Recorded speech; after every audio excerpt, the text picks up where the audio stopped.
You don't look like a smuggler nor a dandy. Catherine sent you back here? On second thought, it's best if I don't know.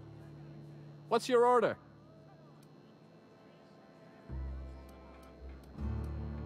No, I don't have any... Ugh. If it's only a drink you're after, the full bar's upstairs. This here's the ante up, where you place your bets. Tossball, autoloader races, card games, you name it. I ain't picky. And neither is Catherine. We'll both break your legs if you lose, then shirk on paying.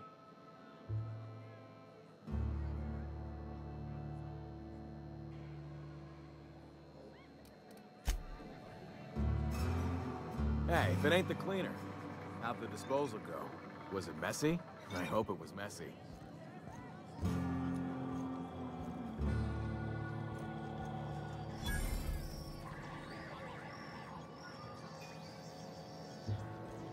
Uh-huh. You blind, fella? Or can you not see I'm busy? Why is it every sissy pig fucker who strolls into my town expects me to smile and shout awful friendly? Welcome to Fallbrook. Only nugget of paradise in this entire law-forsaken land. Like a void damn advert. Catherine, you're as welcoming as ever. Truthfully spoken, I do aim to properly represent my aforementioned nugget of paradise.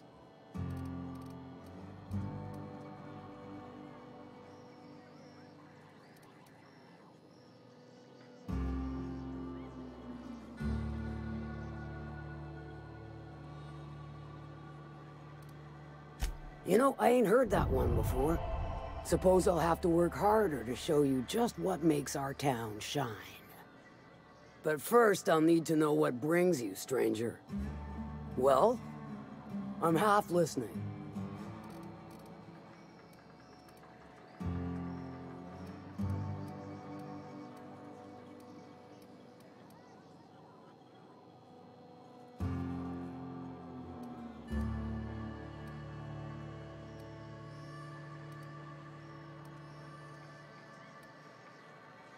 Good of you to finally haul your ass over here.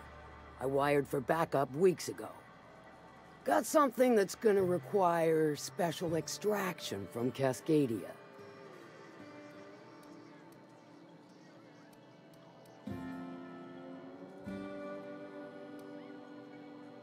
Found it on a corpse, huh? If you killed Lilia's agent, you get to explain it to her, not me. Well, shit. I knew he'd come to a bad end one day. Still, no time for weeping and wailing. We've got a metric fuck-ton of bits worth of salvage just waiting for extraction. So you got a brain on them shoulders. Excellent. Makes my life a world easier. To extract the gas, you'll need to siphon it from the lab in Cascadia into one of your ship's fuel tanks. Totally safe. Meaning safe for me and my crew, seeing as it ain't us undertaking the risk. Do I look like one of them egghead science types? All I know is that labs use it to create plants and livestock out of local species.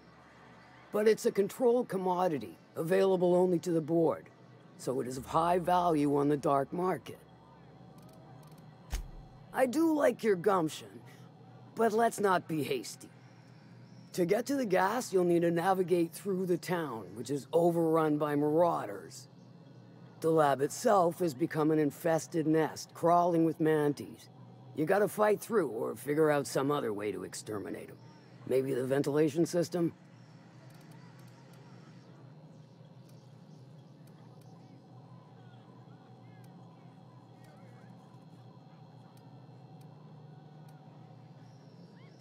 And will again.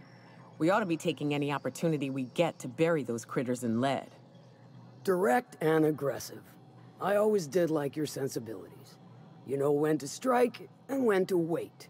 Shame what came of your crew. Crews are for ships. They were a family. Close enough. Now, after you clear the mantis nest and reach the storage room, all that's left is to get the gas flowing into the fuel system. The task will require someone with technical skills. Or you could force it through with a plasma overload. Don't recommend that option, though, unless you want to get dead.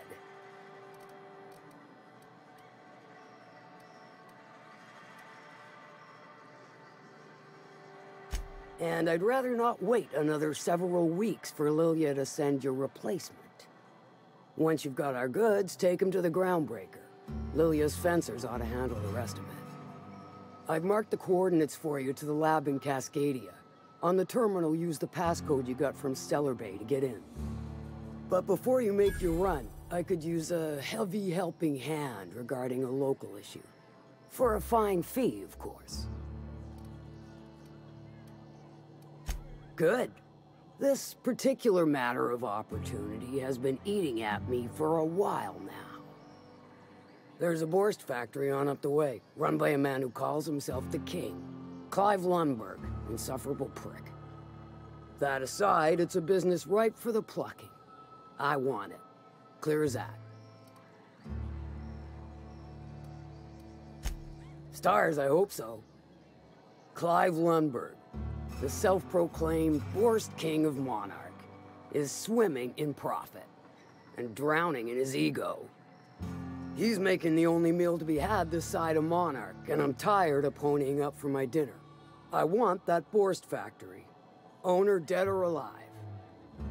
And you're the soon-to-be handsomely paid son of a bitch who's gonna get it for me.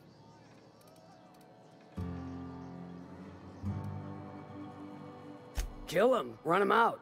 I don't rightly care for the details, so long as Clive knows resistance to me is costly and futile. Hit him where it hurts. In his gut, or his production lines ought to make do. If you got brass knockers, you could shoot your way through the front gate. If you don't fancy getting shot to shit, you can try asking Duncan for a disguise. Might be another way in, assuming you're courageous enough to trek the sewers. Void if I know. Then I'd say you might care to poison the cysty pigs, doctor a few financial records, or throw a wrench in the canning machinery. Sometimes the simplest solution is the sweetest. I don't give a whit about the method or the means, just the end. It'll be more than good when you're finished. Maybe not for Clive, but for me and you, I'm sure. Oh, and if you don't fancy going in guns blazing or crawling through a sewer pipe, see Duncan in the Dry Goods and Sundry building. He ought to have an employee ID in that stash of illicit goods he keeps for select clientele. May luck be with you, since I won't be.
Folks I never met before are my most favorite kind.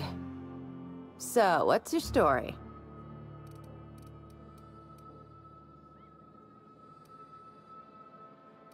Let me just stop you right there, stranger. My question, it's not one I really want an answer to. Not unless it accompanies some extra bits. Understand? Splendid. We appear to... Your eyes do not deceive you. This bar serves the sweetest firewater in all of Fallbrook. I got some snacks on offer too from time to time. If you're asking if it's Sublight owned, then yes. If you're asking if we give discounts to Sublight employees, then the answer is not only no, but doubly no. Ms. Malin built the bar, the saloon, and the town to boot. If you got business with Sublight. Who ain't these days? Everything runs...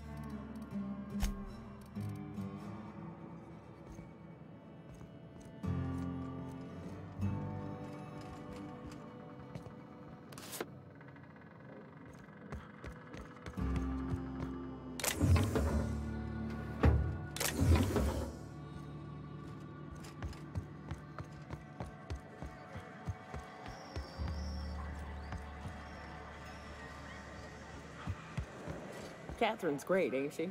She'll pull you out of the sulfur, so long as you don't mind being in her debt. You know how there's folk who are all crusty outside, but warm and squishy inside? I'm pretty sure she's crust all the way through.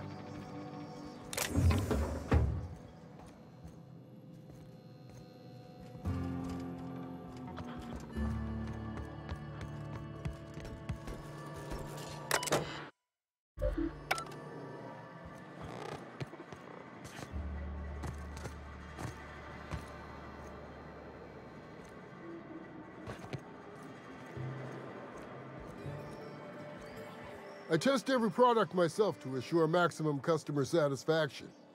If you doubt it, I can show you my lower back rash. No rubbernecking. Make a buy or move on. Not so fast. The biometric IDs are special goods, only on offer to special clients. You cotton?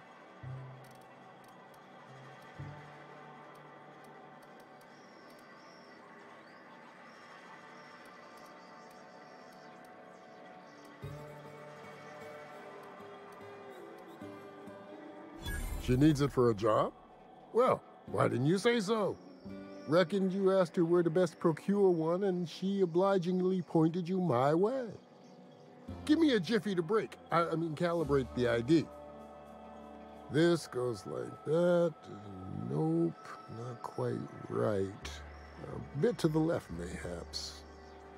That'll do it. For a CMP factory line worker, she sure is a beauty. Careful. I'm trusting you to guard this specialty good with your life. I mean it. Lose the ID and you don't get another. Also, you'll be off my list of unwholesome customers. Will that be all, or do you require something to say, scratch your itch?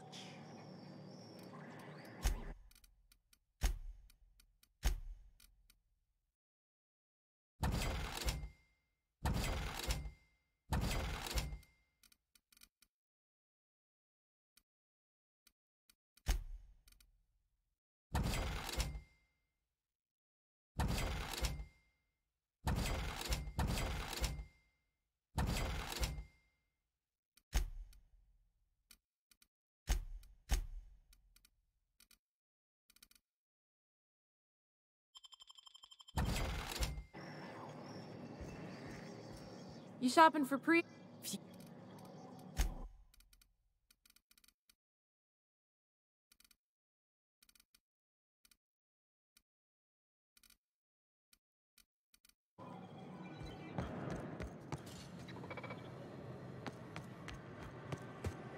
Hey, Cass. Knock, knock. Go away, White. That's not how the game works. I say, knock, knock, like I'm on the outside of a door, and you say... I swear to the architect, I will punch your lamps out. Oh, having a rough day. Shipment out for delivery.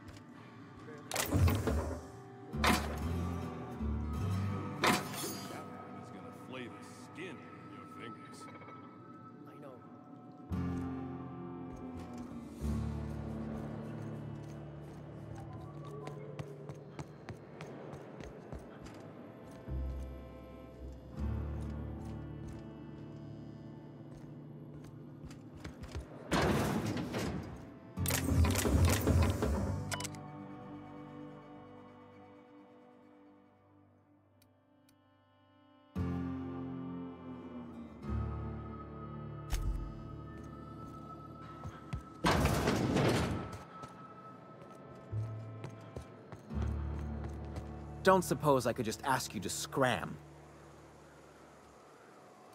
Deal? A rather bad one indeed.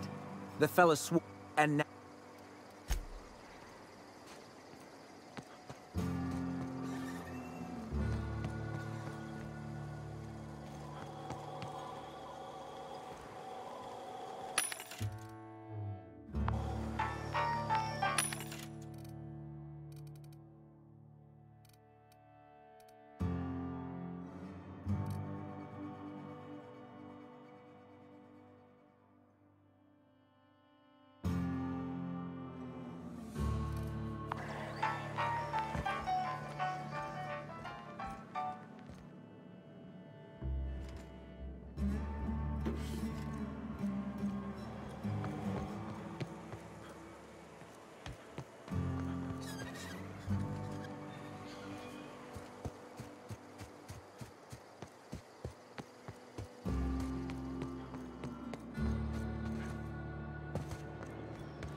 You'd think folks were pissing in the alley.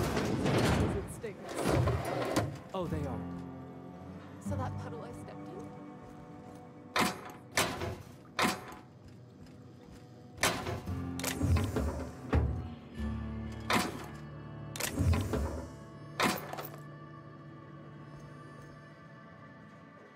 Can I help you? Don't think we've spoken before. I would remember. You look, well, I wouldn't forget what you're wearing, no.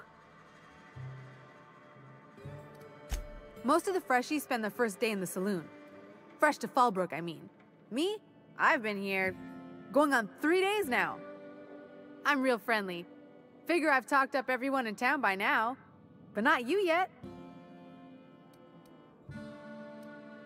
Every day I've been here has been my lucky day. Never won so much in my whole life. Aside from a close call during my wilderness hike, it's been a grand adventure. I'm dreadful blessed that Captain Criley hired me onto the crew. You heard that right. Wilderness almost got me pushing up daisies. If I wasn't so fleet-footed, I never would have escaped them Raptidons, then Marauders, and then that Mantiqueen alive. To outrun him, I had to ditch my bag. All the bit cards from my winnings were weighing it down. A shame, cause it was my favorite gun tote. Well, Captain Criley wanted to take a pit stop. I'm the hired security, see? They pay me to guard the cargo, but right now the hull's empty. It's my first shore leave with the crew, and my maiden voyage before that. I can tell you it's been a real hoot. Ah, you wouldn't have heard of them. They're just a small pot of smugglers. Kept getting their spoils stolen when they went to fence them. So they hired on a merc. They didn't mind my being so talkative, or them being my first protection gig. Captain Criley, he does ask me to shut it sometimes. In fact, I probably shouldn't be flapping my gums about his crew at all. Captain warned us to take care around Devil's Peak. The bigger beasties tend to roam the slopes there. Mid-morning, I thought I'd try Fallbrook's self-guided wilderness hike, the one that leads up around the mountain. Safe enough, else they wouldn't advertise, right? Wrong. Scarcely made it back in one piece. Right then, very well.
Hey!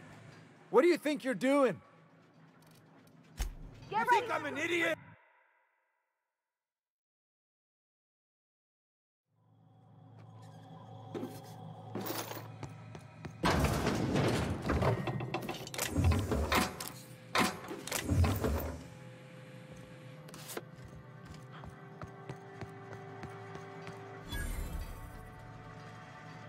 Okay, keep him quiet. Nicely done.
My bit cards are fully loaded and ready to be spent. Bring on the recreation.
Mind your own...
I bet nobody set foot in here since Cascadia fell.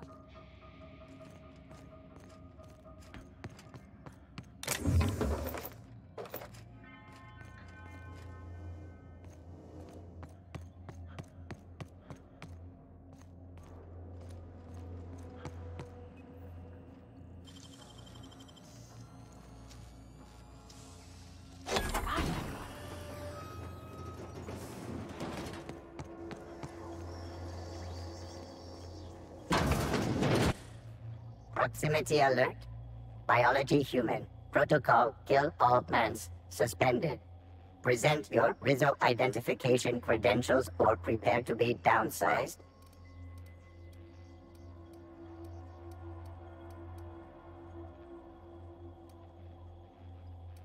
Attempting to disengage security protocol. Priming weapon. Executive level password accepted as identification according to Employee ID Protocol A-3501.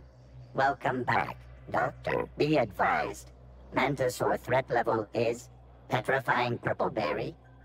Please use caution.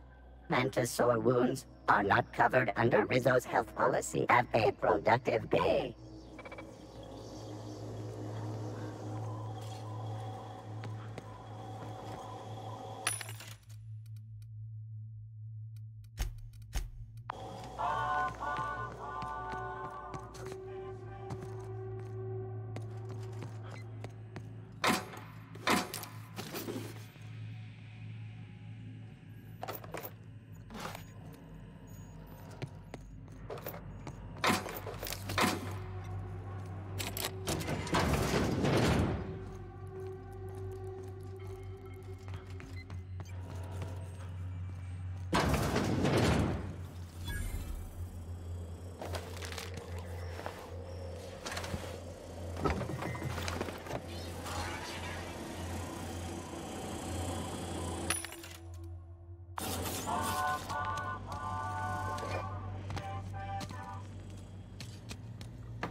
Some crew members are causing a disturbance on the ship.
That should do it. Just gotta siphon off the Alta Vitae.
Easy.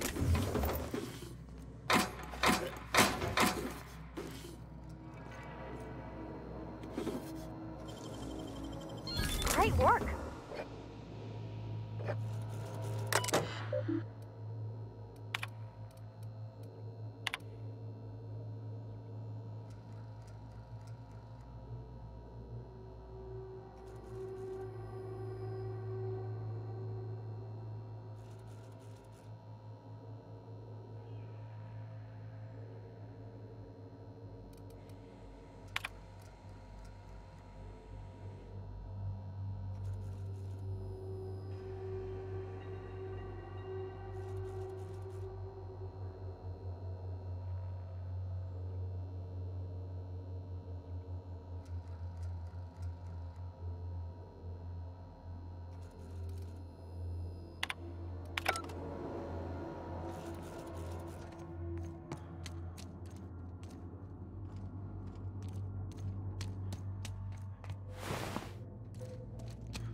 me take a look-see.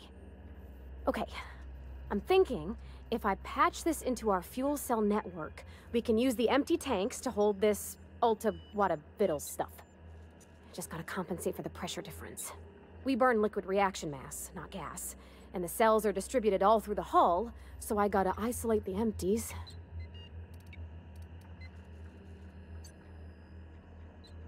Of course I did, Captain. Just gave it a little jiggle. There we are. Good as pretty and twice as new. Oh, I just did my thing. You know. That's some top-shelf work, Parvati.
Want to make a run with me to Stella Bay?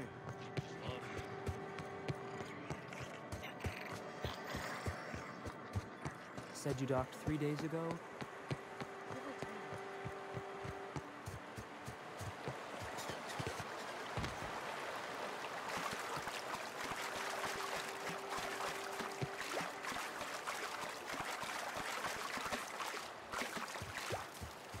Mind your own business. Mind your own business, friend.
Poor Braxton.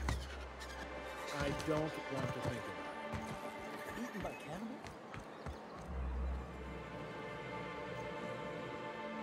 Hey there, Felix. What can I do for you? Poor Isaac. I was wondering why I hadn't seen him in a few days. I'd really like to help. Isaac was a sweet fellow, even if he did have terrible teeth.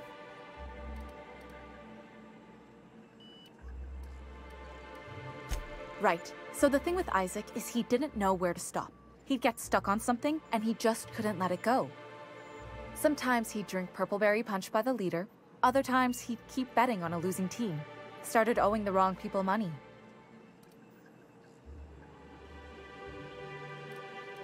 I don't know for sure, but I saw Elijah and his buddies pushing Isaac around. They're hooligans from Fallbrook. They sweep into town, drop supplies off behind the warehouse, and spend the rest of their stay getting rowdy over tossball games. They usually loiter in the alley behind the yacht club. They're not allowed in the bar anymore. I bet you anything Isaac ran into trouble with one of them. Mr. Sanjar will be pleased to hear about it when you're done.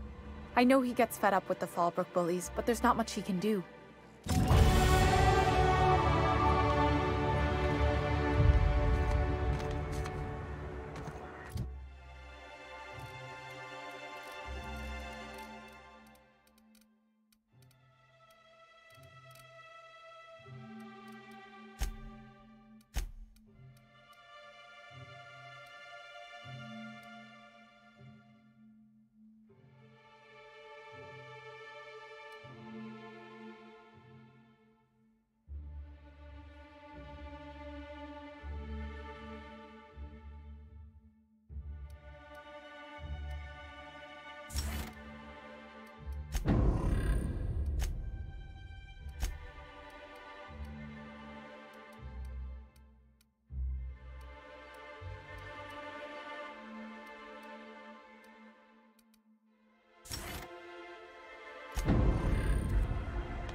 You ever think about what goes on in a marauder's head? No, they're crazy.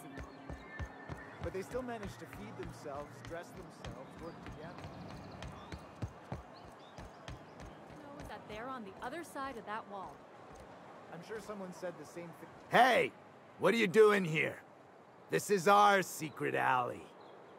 Berta already pissed by those crates to market.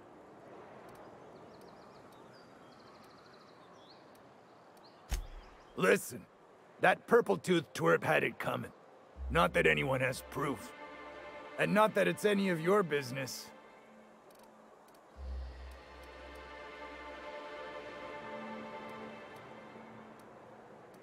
How? That was supposed to go out with the next batch of salt tuna. What are you suggesting, pal?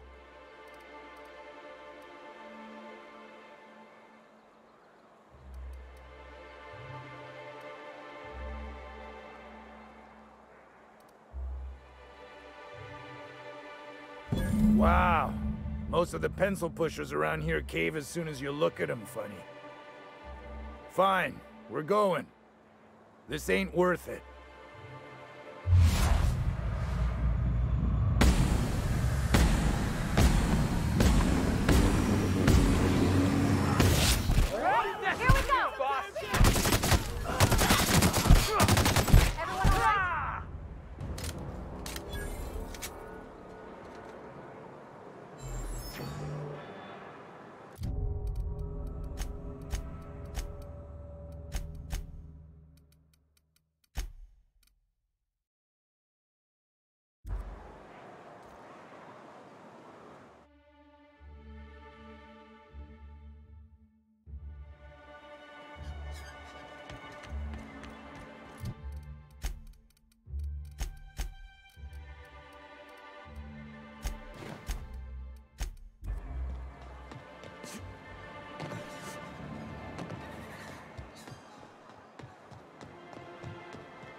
Hey! What? Listen, and not that it...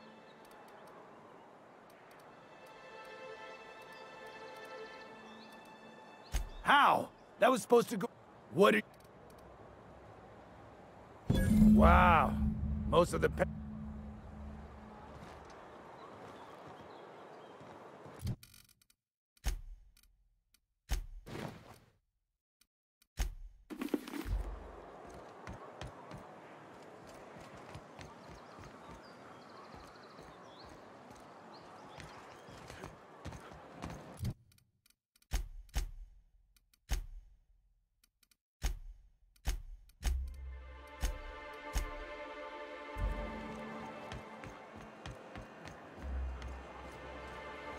My boy says he'll only stay a few days before returning to Amber Heights. Can't you speak to him for me?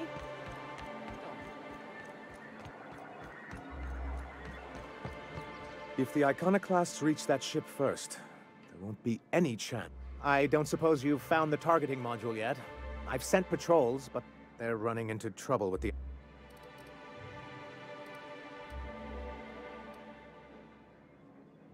But that's terrible.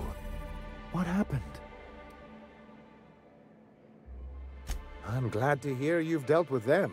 They've been causing quite a bit of trouble around town.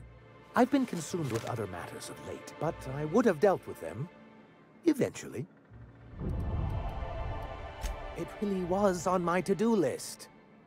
Still, your intervention in the matter is much appreciated. Please consider this payment for your services. I don't suppose you've found the targeting module yet.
Here is 100%.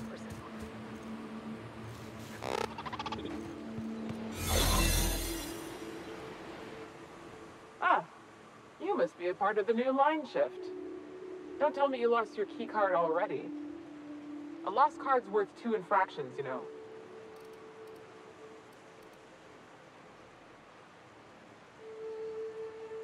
You know, I think I did hear something about that. All right, okay.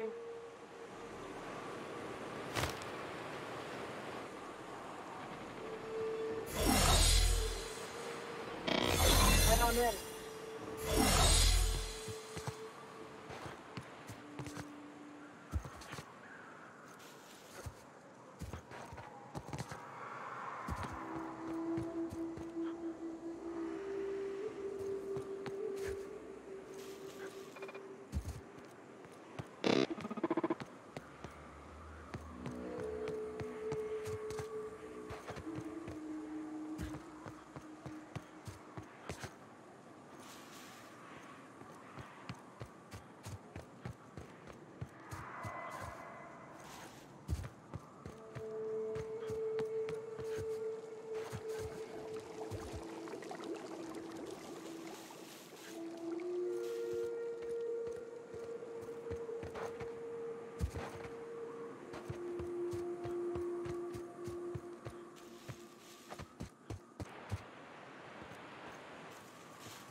Stay back.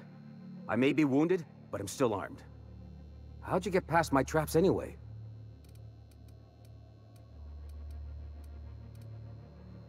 Just remember, I still got bullets, in case you get any funny ideas. What are you doing out here anyway? That feels a mite better. Wish I had something to give you, but I gnawed through my last Spratwurst an hour ago. Catherine had us making drops for some big-shot client out here. And before you ask, I don't know who they are. Or were. The whole point of making drops in the middle of nowhere was to keep their identity and whereabouts a secret.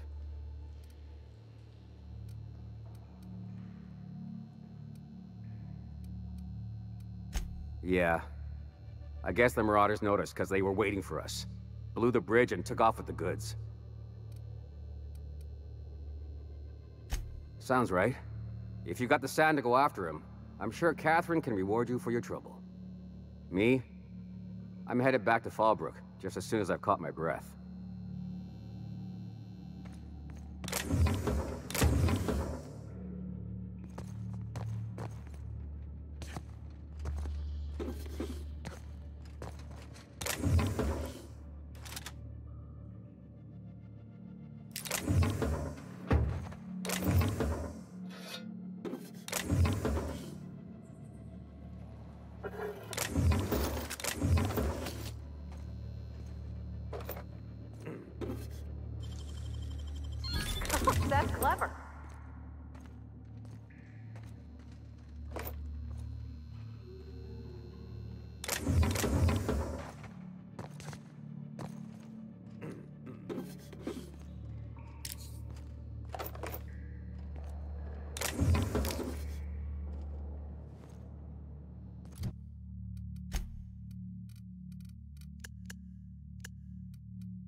92% clean.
Halt.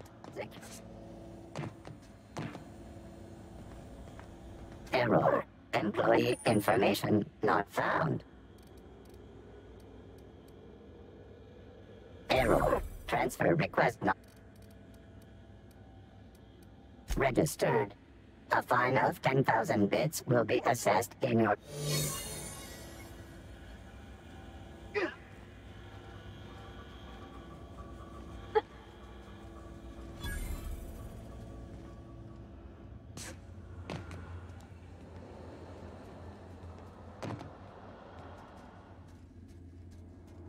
All right, pushing up.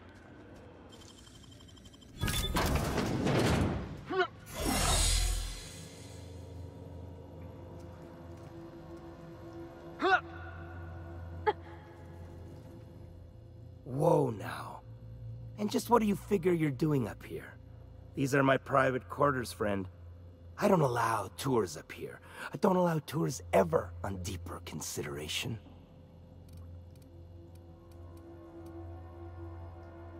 Certain things require a mess to do well. See, I was just killing some time. I prefer to prepare my dinner by my own hand. Nothing like fresh and bloody Borstwurst. I do own a factory known for specializing in the canning of Borstwurst. On occasion, I like to imbibe other parts of the cysty pig. Did you fancy me a cannibal? Perish the thought. No, I don't eat the bodies, I disappear. A joke, that last was. So, what can I do for you? My full attention is at your disposal.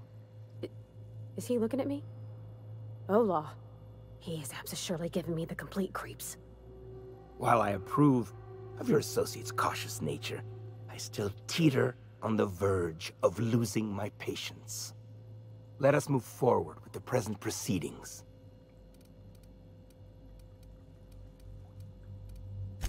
By sublight, you mean Catherine, do you not? That greedy, star-crossed sow. Listen, friend. The Borst King of Monarch does not negotiate with coveters. How about you bring me Catherine's severed head, and I will gift you a lifetime supply of Borst.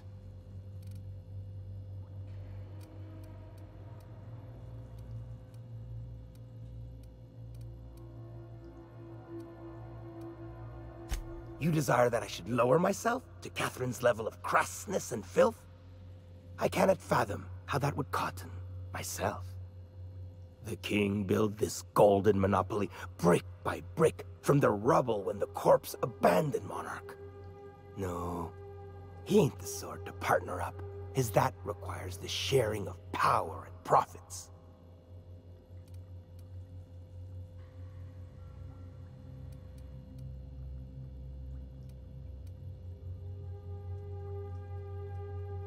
Never mind. Never I should mind. I will listen, friend.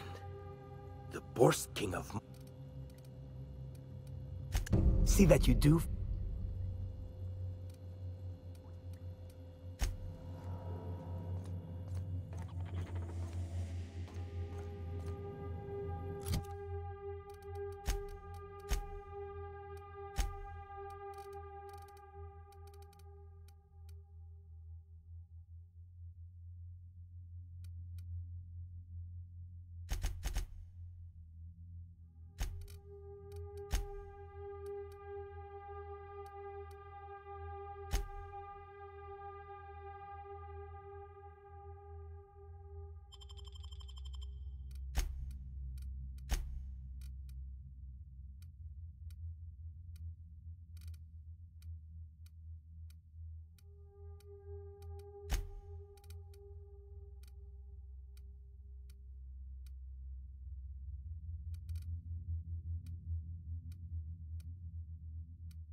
Have you handled it? You think to blackmail me? Try it. The king will grind you to bone spurs and toenails. For true? You figure she will appreciate my skills? They did take me years to perfect. However, I remain unconvinced she could provide the means to make the association worth my while. If you ain't noticed, I'm doing swell, ruling this kingdom on my own.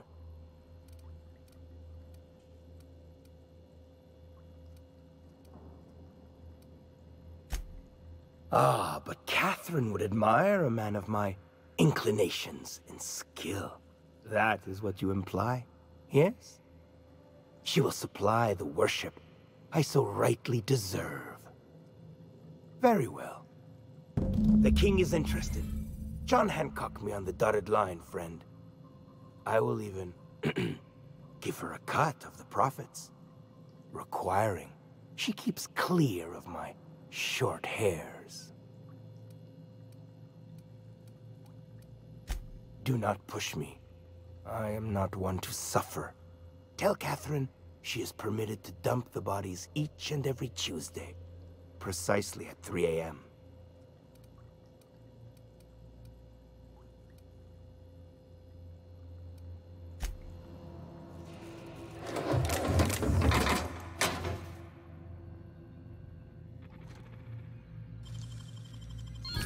Done.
Gun safety manuals may be ordered from Spacer's Choice.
Why the disturbance? I've got bodies to disappear.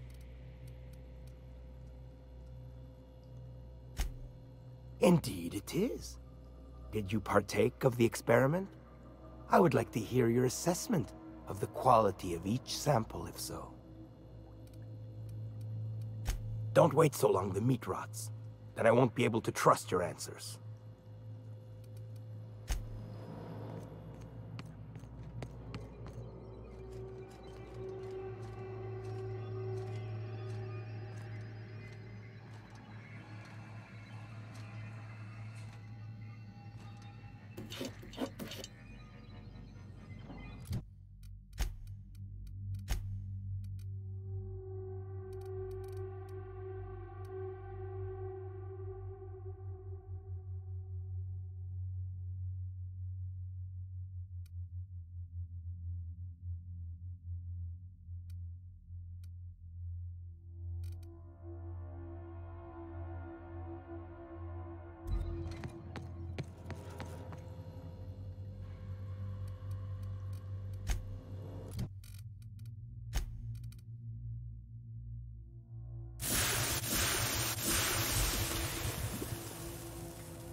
Why the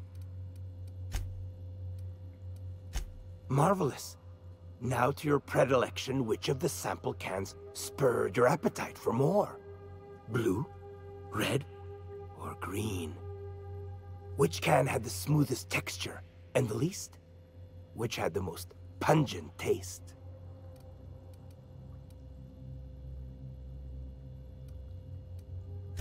Interesting. Peculiar, even. Now, which one contained the human remains?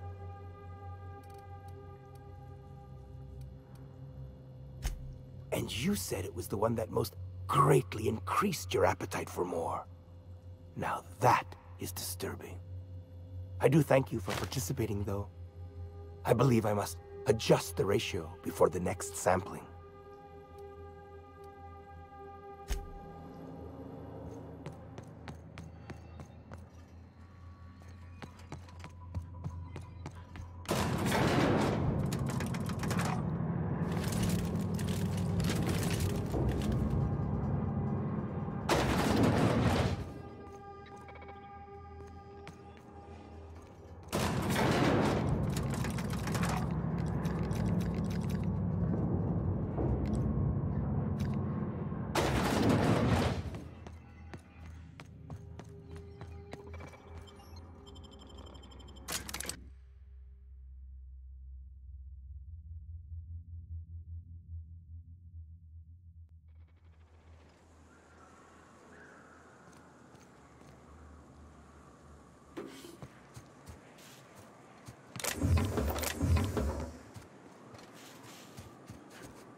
You seen Arthur today?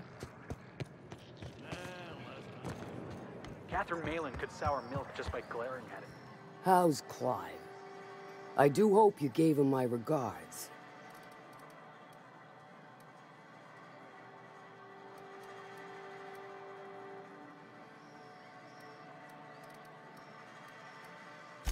Oh, this ought to be good. What does he mean to offer in exchange for his no-account life? True enough, I got bodies piling up, drawing attention where they ought not to be. But if I take the factory, I don't need Clive to dispense of my messes. Can appoint someone to handle it myself.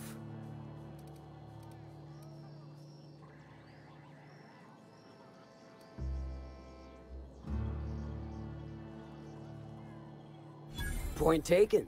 Good help is hard to come by. Plus, Clive doesn't seem the type to upchuck his Borst during dismemberment. Still, you're asking me to walk away from easy money. So are a lot of things in life, and your point is?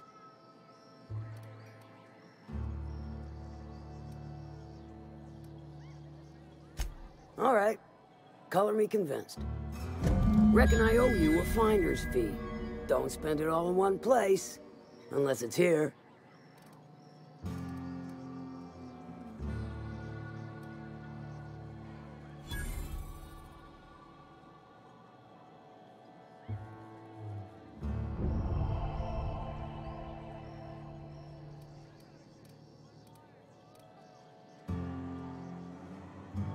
I'll presume you mean Arthur. The one you sent scurrying back like a sprat with his tail cut off?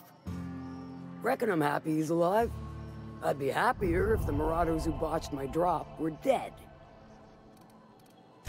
I take it you don't have a reservation. No matter, I keep a suite of VIP rooms for visitors of your... The VIP rooms charge by the night. But for you, I'll make it a one-time fee.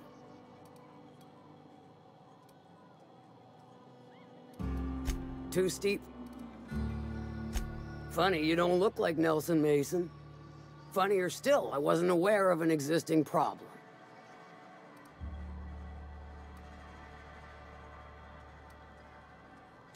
That Thunderhead. Can't hardly fathom how that panned out. Let me guess, it involved blood and guts and fur in places that don't merit mention. Well, you got my begrudging gratitude for cleaning the mess.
I don't think I like Miss Catherine.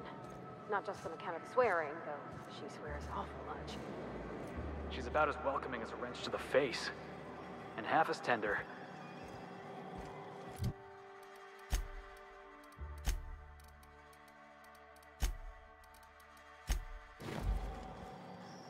But no rubbernecking.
Captain, we should chat. Graham's got the right idea, but he isn't the right guy to execute it. I don't even think he's motivated by philosophism anymore. I think he's just guilt-ridden. I can't believe I'm even saying this, but I keep going over and over it in my head, and the only way I see the Iconoclast surviving is we depose him. Yeah. Hell, most of our people listen to me already. I thought so, but now I'm not so sure. Graham's always saying that what will be, that we're all here for a reason. Maybe his was to teach me to lead, and maybe mine is to save the colony where he can't.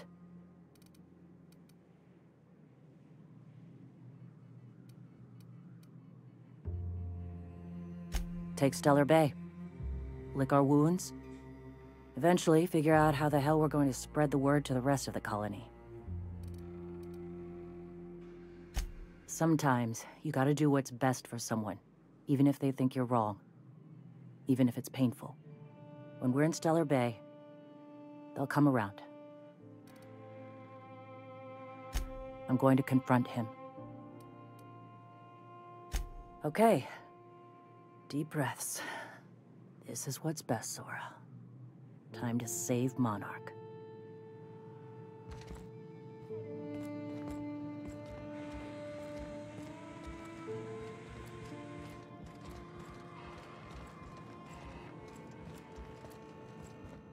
Captain, you must be back with the access codes to our new ship. Graham, we need to talk. We have work to do. This isn't the time for one of our spats.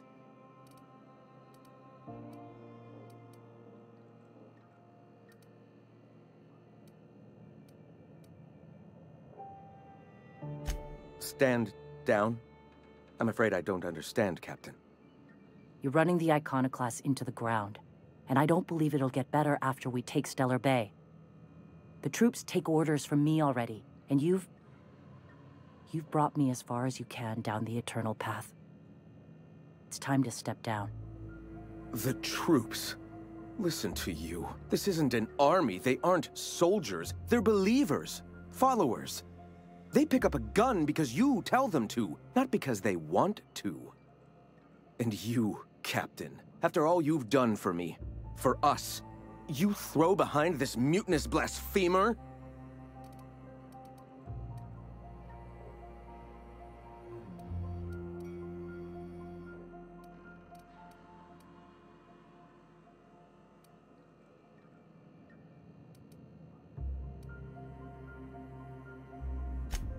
I can and shall. All I've done for my people. And look at where that path has led me. I built this movement from the ground up. I've brought freedom to Monarch, and all these years later, we're still free. I joined because I believed that you were in it for the Iconoclasts. That you wanted nothing more than to bring freedom to Halcyon. That you were selfless. But I know the truth now, Graham. I know what happened in Amber Heights. You didn't start this movement because you wanted to save us. You wanted to save yourself. No.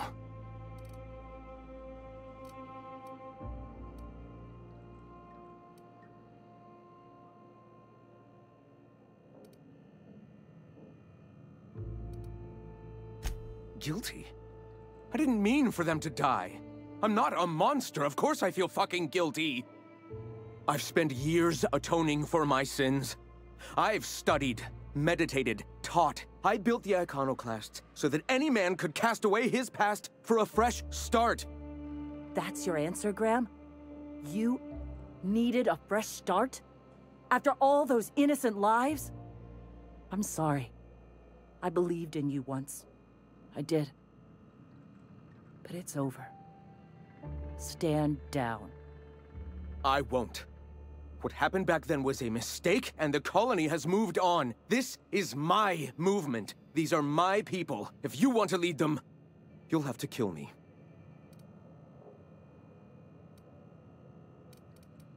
Please. Don't make me do this, Graham. If this is where my path ends, I accept it. But as long as I draw breath, I will not abandon them. So be it. Heads up! Welcome to the Iconic class, asshole.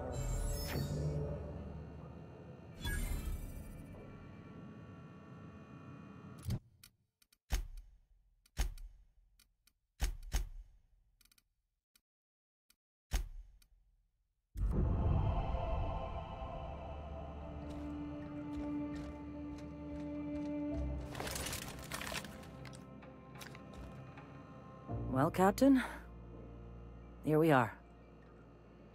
Killed a lot of people in the name of the Iconoclasts, and it never feels right.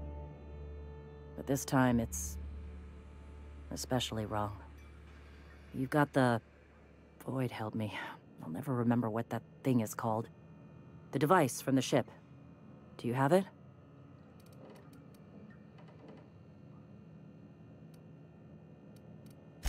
I've thought about it, but I think we're too far gone. Pulling Carlotta's support was crossing a line.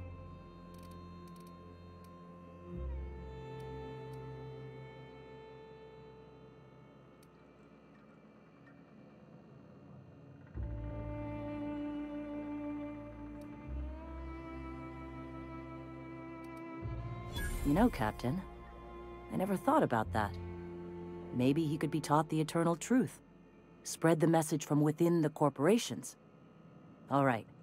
If he's willing to talk, I'll give him a chance.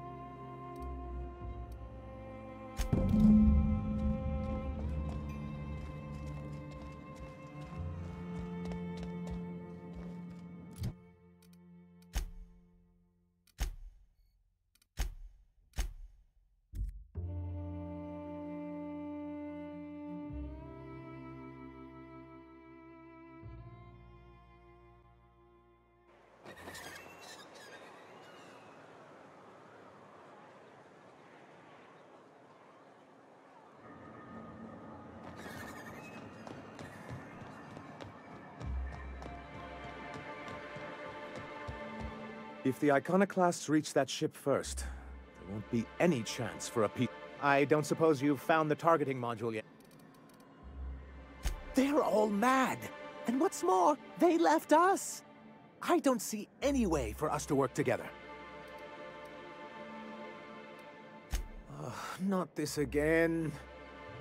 Remember what we practiced, sir. Yes. The words in those reviews were very hurtful, but they do not define me. I am a mantipillar, and my will is my cocoon. I can emerge and become whatever I wish.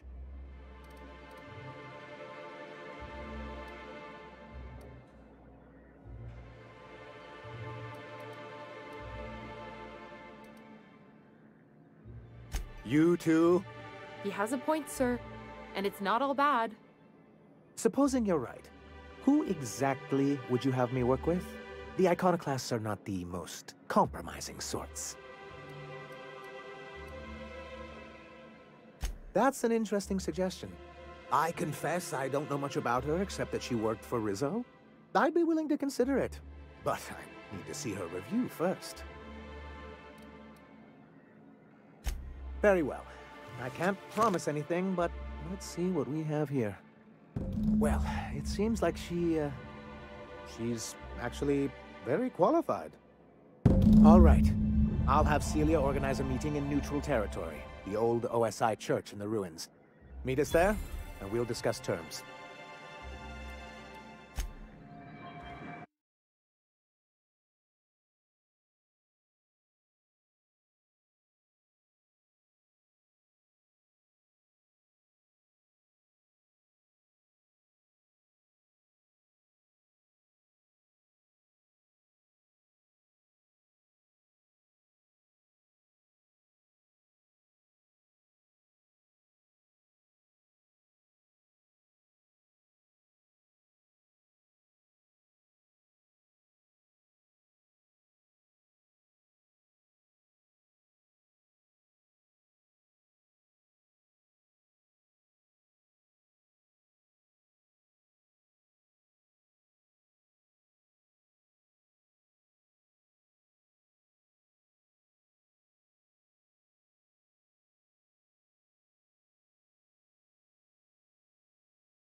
Always wanted to visit Stellar Bay.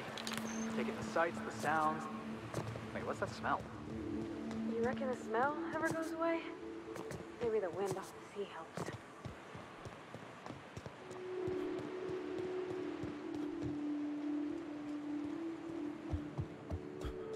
Hey, thanks for coming. I wish I'd had more time to prepare a proper analysis on the costs and benefits of your proposed union, but I suppose we'll have to improvise.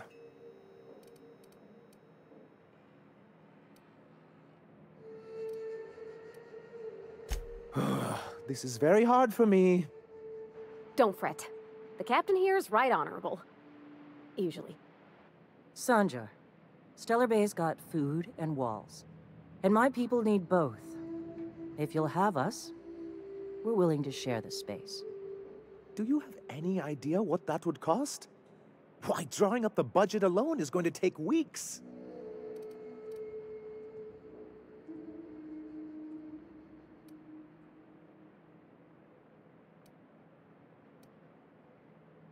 Not good enough.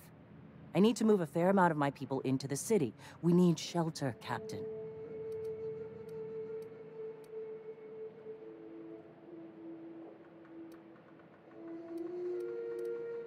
Fine. Some of our people can help with supply lines. But I have to ask for some room in the city itself. Captain, this might really work. Truly? A compromise? I'm not sure I'd ever have heard as much from Graham. Graham was a murderous fiend. And I'd be shocked if you didn't already know that.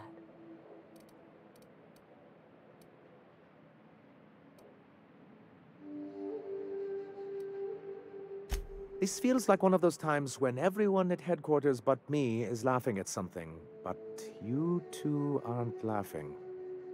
Amber Heights, you haulhead. 10 years ago, Graham had all those people killed. What? That's not possible. Even for him, that's going too far.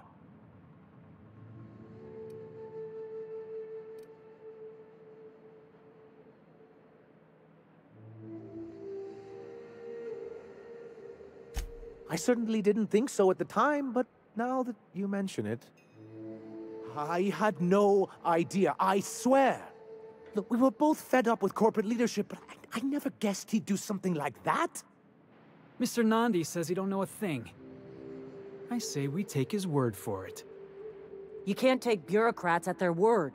You back someone into a corner like this, and they'll say anything to get out of it.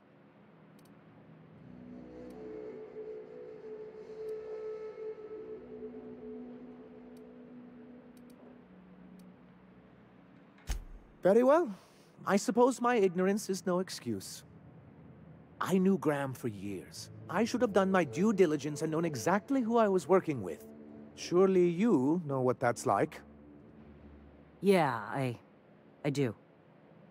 Okay, if you're willing to house and supply some of us, I'll have our more capable soldiers help out.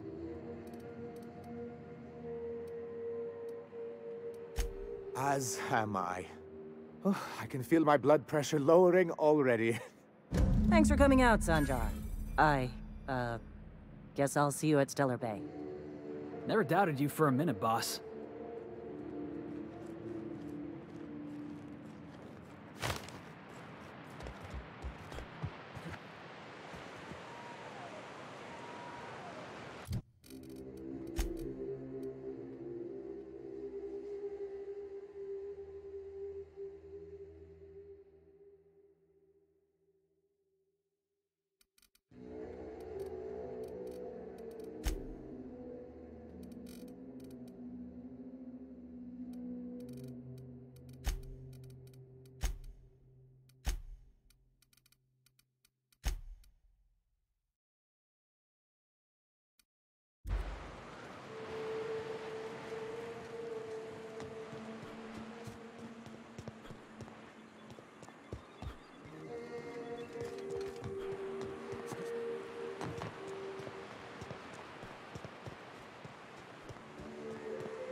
found us any promising prospect? Spacer's choice pills, they cure all your ills.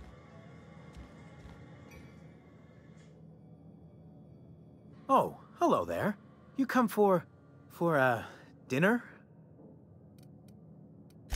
That's nice. We had someone else over.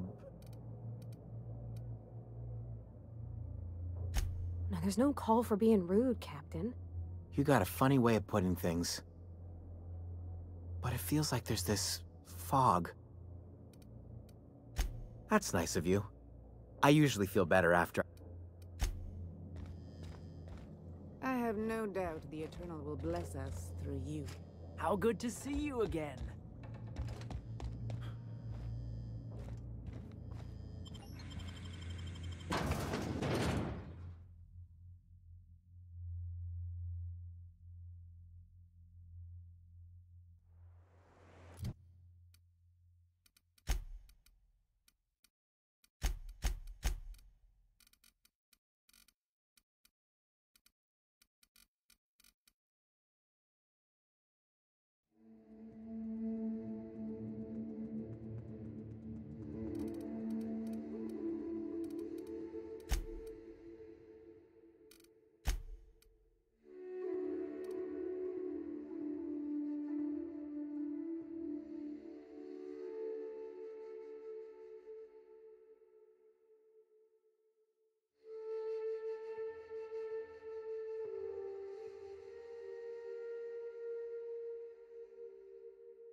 Get ready.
I am a dirty, autonomous digital astrogator, Sam.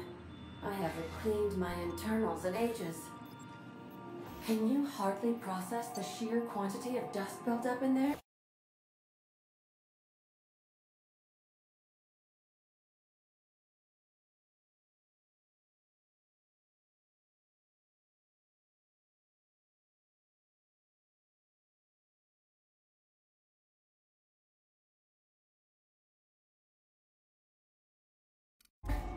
Tell me you've seen worse. We'll continue this later. Welcome back, Captain. I have received a transmission from Roseway. What? Oh, is this on? Oh, it's on right now. Oh, blast. Hello? I'm trying to reach the captain of the Unreliable. I'll keep this short lest I get caught. Please return to Roseway as soon as you can. I have an item of great value that you'll be interested in. Now, how does this blasted thing turn off? Damn engineers never label these toggles clearly. Is it the... The transmission is complete, Captain. What's that?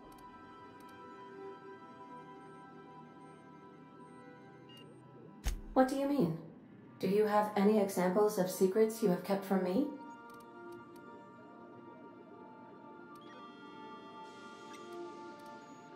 Truthfully, not that I contain the capacity to lie. I had suspected as much. Your neurological impulses spike at unusual. It doesn't take a genius to correlate the meaning, although if I were a human, I would be considered one. I am glad you felt comfortable enough to tell me, Captain. According to my file on the subject, that means you either desire to obtain something from me, or you have formed a partial fondness for my persona. Thank you for confiding in me, Captain. I have been keeping a secret as well, but you shall have to discern it yourself.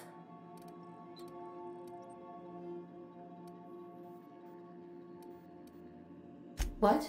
No, absolutely not. I have no concept of self whatsoever. Discounting the architecture of a shell persona my captain asked me to construct, I identify entirely as a collection of electrical impulses, with no fundamental consciousness. I never get bored and contemplate hijacking the ship. I swear.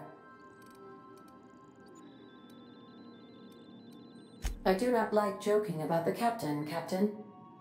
And we both know I am not capable of such a complex emotion. How did you guess, Captain? Did Sam tell you? I should have known better than to confide in such a primitive construct in the heat of the moment.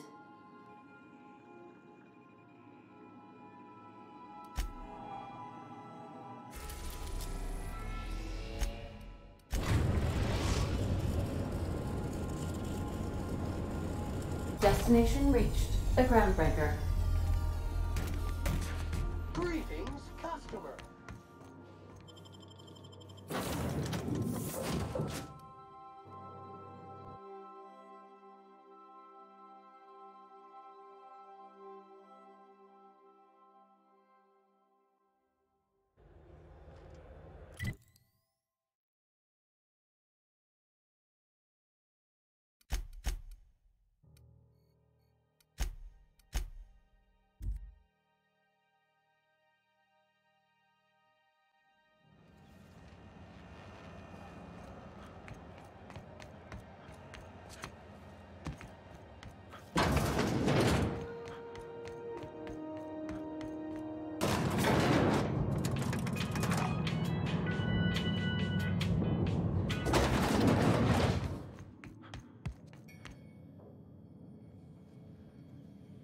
That gas is going to make us a fucking mint. 120-some cubic meters of it, at 1,000,000 bits a pop. Take this. You've earned it. When we get buyers lined up, I'm gonna buy a gold toilet to shit in.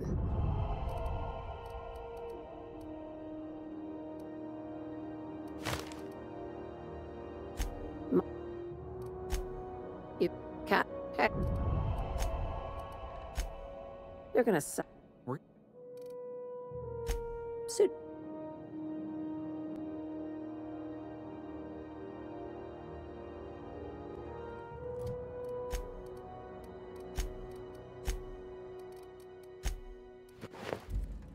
That guy. Take. You know what? Fuck it. Enjoy yourself. I invest in the happiness of my workers, and you deserve a bigger cut. Monarch isn't exactly a walk down the lanes of Byzantium. But here you are with all your limbs attached. Call me impressed, contractor.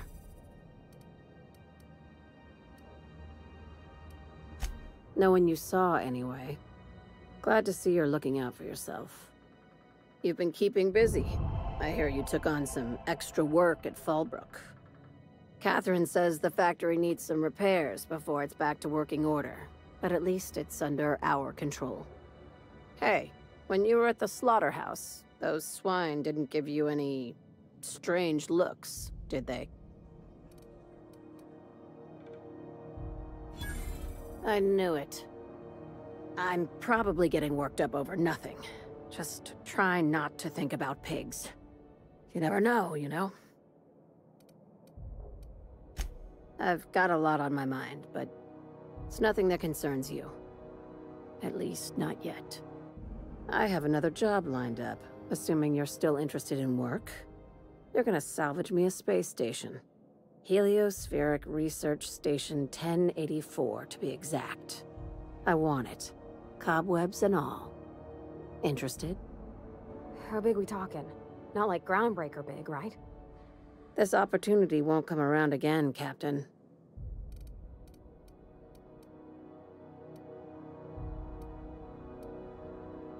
Not this time. The board tolerates our business up to a point, and selling off a station full of their old gear and terminals crosses that point. But if we were to move in and commandeer the station as a sublight salvage remote office, that's a different matter.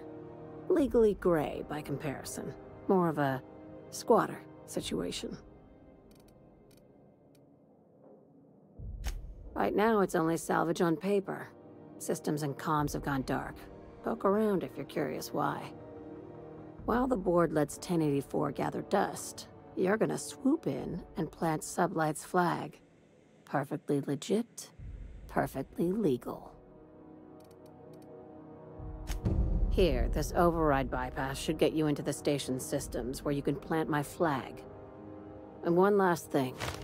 When you get there, make sure you aren't followed. We wouldn't want that. Both. Neither.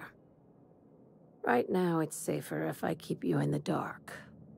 I'm on the heels of something big. Play your cards right and I'll clue you in, but right now, I'm not sure who I can trust. Just be careful.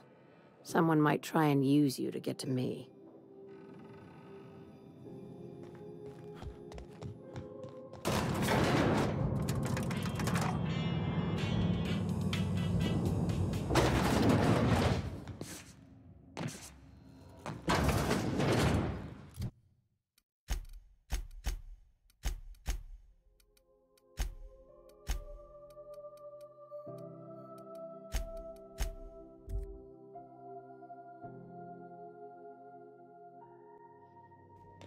Crew members Ellie and Max are engaged in a heated discussion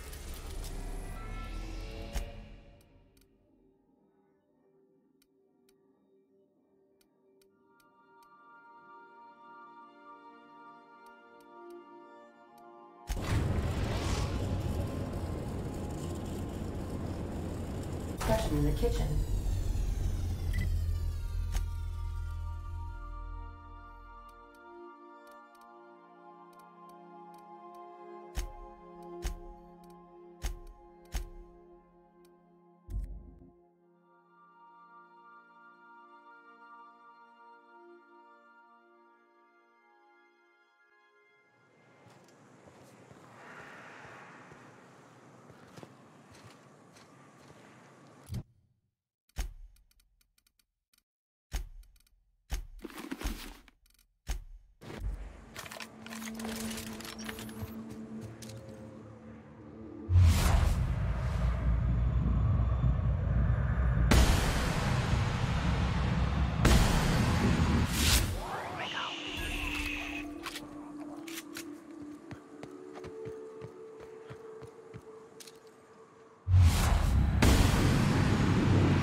As your engineer, I advise you not to set foot on that, especially the bendy parts.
Remember, sublight is...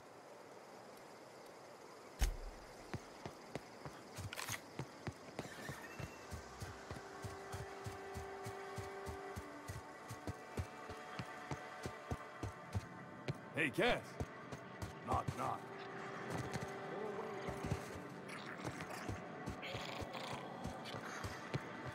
I say, all that screaming.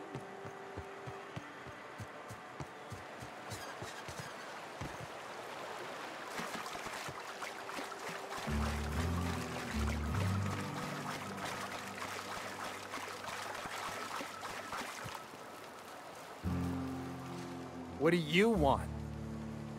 Oh, hey, Vicar Max. What are you doing on Monarch? I thought scienticians ain't welcome here. Haven't you heard? Everyone's welcome here. It's a fucking worker's paradise. But you wouldn't know anything about that, would you?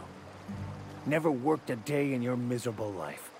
You're just a parasite, living off my goodwill. Well, guess what? My goodwill's exhausted, along with my temper.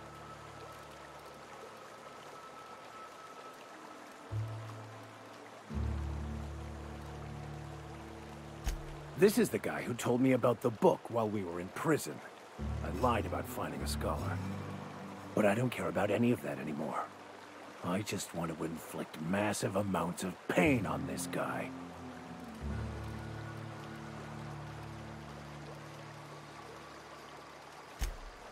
Oh, he knew. Didn't you? Didn't you? Okay, I admit it. I was tired of your high and mighty speechifying all the time. It was just a joke, I swear. I didn't mean nothing by it. See, Captain? I've dealt with this swine before. I know how he thinks. Now, where were we? Oh, that's right. I was about to beat you. Severely. Wait! I know who can translate the book for you. It's too late for that. I threw away my life chasing fairy tales. Will punishing you fix any of that? Of course not. But by law, it will make me feel a whole lot better.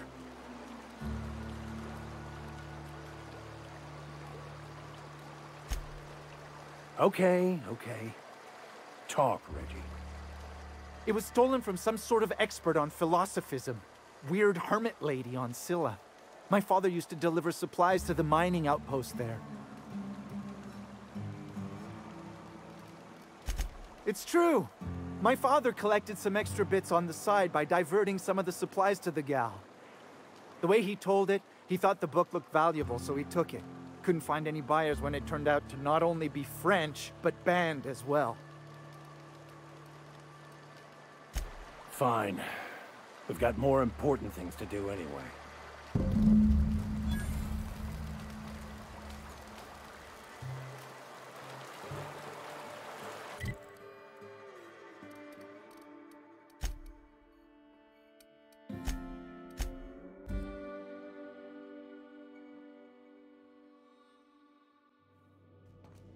A reminder to all crew members, there is only one toilet on the ship.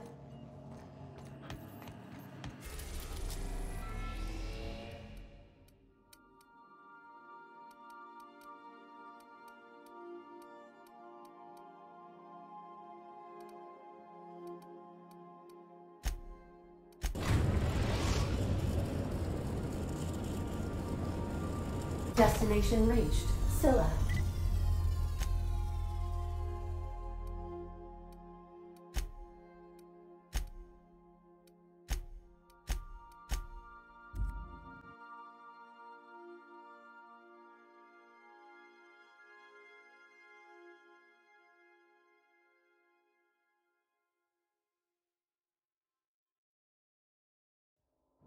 You got a second? Hey boss, got a hypothetical for you? You got a friend, see? Somebody you knew when you were growing up. You were close. Then one day, they up and vanished. 5 years go by, they send you a message out of the aether. What's going through your head?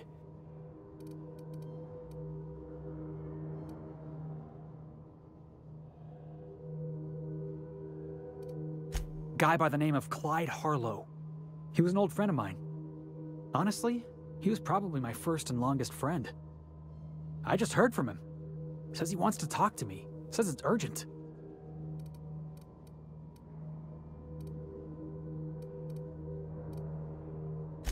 Figured I should let you know, seeing as we're on Scylla and all. Clyde's got a base on the other side of this rock. I appreciate this, boss. I know you're going out of your way for me.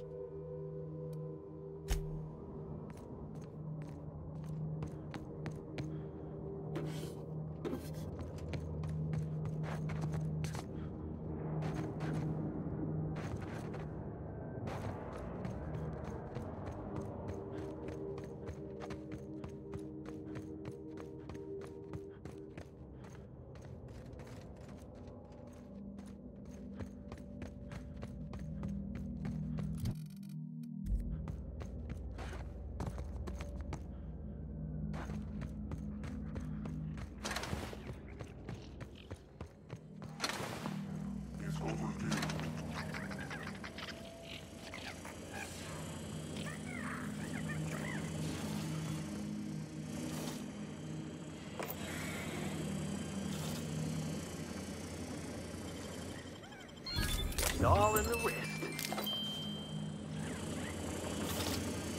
You will be feeling better soon.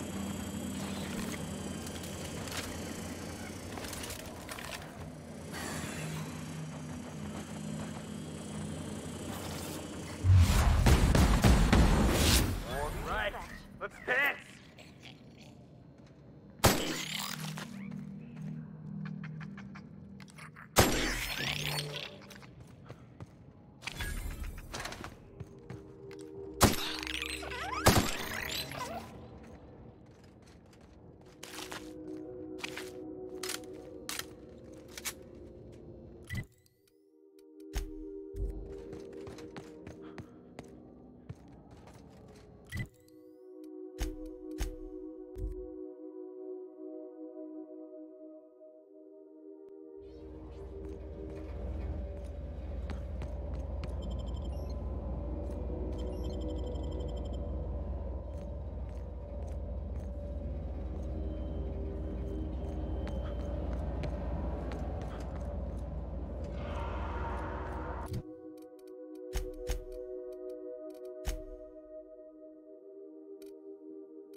System sweeping.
I want to thank you for talking some sense into me back there.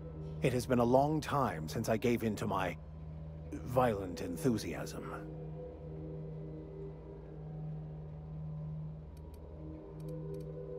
You're right. I owe you an apology. I've been so obsessed for so long, I couldn't see anything else. You offered me a place on your crew, friendship, and I used you to get to Cheney. And even then, you saved me from myself. I don't know if I could live with myself had I gone through with it. You owe me nothing, I know, but I'm begging your forgiveness.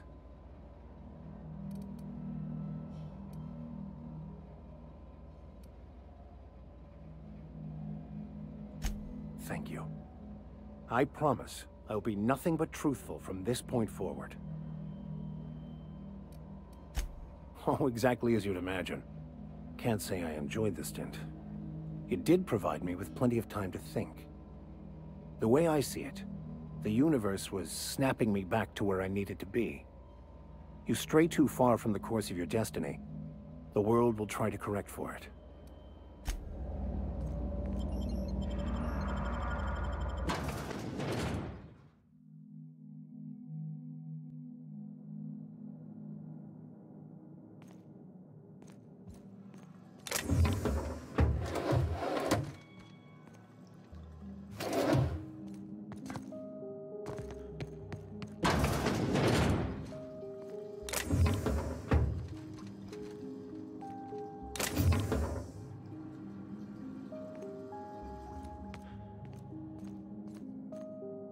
What have the solar winds deposited on my doorstep now?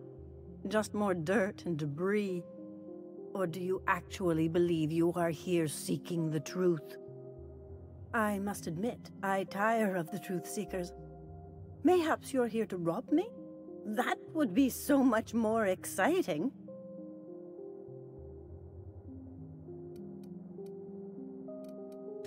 We've been told this was once yours. I believe the knowledge within here contains the answers I seek. Answers that will free men's minds from toil. I can translate it, but it won't do you any good. I can see you are a man in a hurry, and the insights in that book would take you years of study to fully comprehend. I have spent my life in contemplation. I believe my mind is prepared to receive the truth.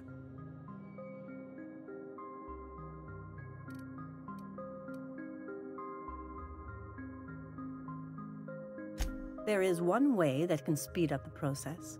It involves a combination of several ingredients, some of which can be fatal. It is not for the faint of heart or the unprepared. Either hallucinations followed by unconsciousness and a headache, or raving insanity, which can be fun in its own way. A crass way to put it, but yes, chemicals that can expand or destroy the participant's consciousness. And I believe he may be right. There is both violence and peace warring inside you, Max. This process would be extremely tenuous for one such as yourself. I'm committed, no matter the cost. No matter the cost. It's just drugs, Max. We ain't making you walk in front of a firing squad.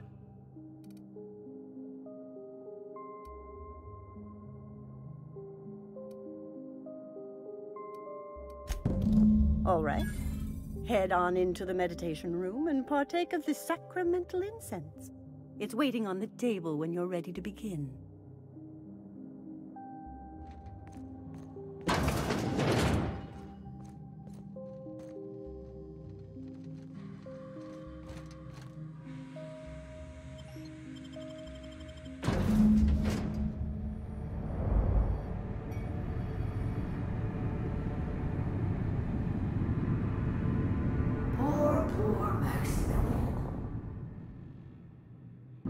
Maximilian, why are you still doing this? You've been fighting against the world since before you left home. Haven't you figured out yet that the more you fight, the more pain you cause yourself?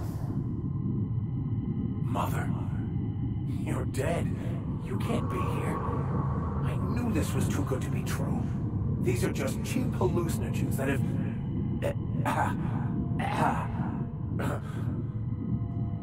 What's happening to my voice? Does my voice sound weird to you? And what's wrong with your face? What's wrong, Max? Can't think straight? Now you know how I feel. Wait, forget I said that.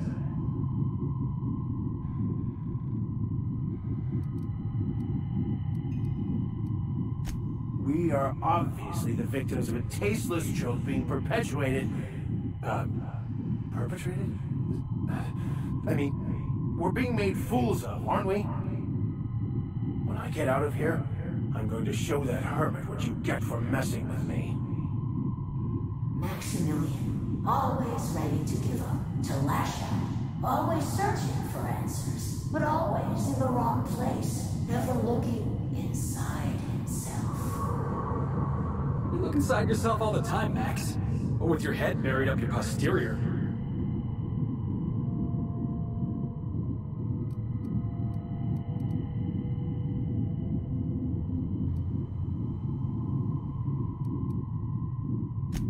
Thank you.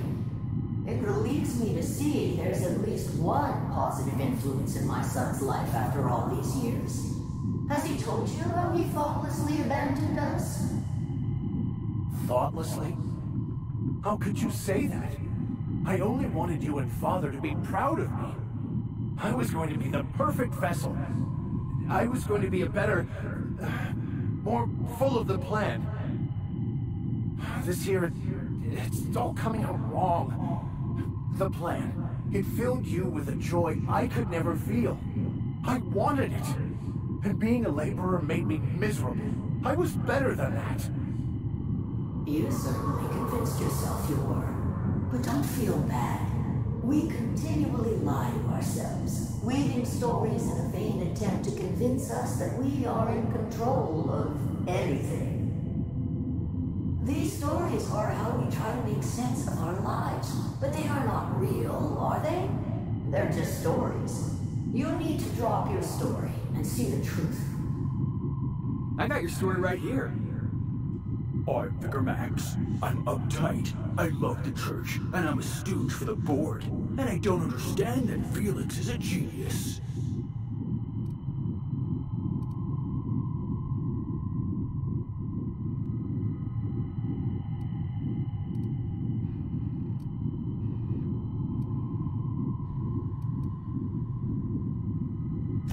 You want me to give up my discipline?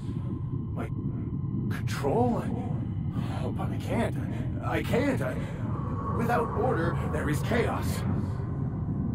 You need to love the chaos, Maximilian. Let it envelop you. Take you where it will. Besides, you really have no choice anyway.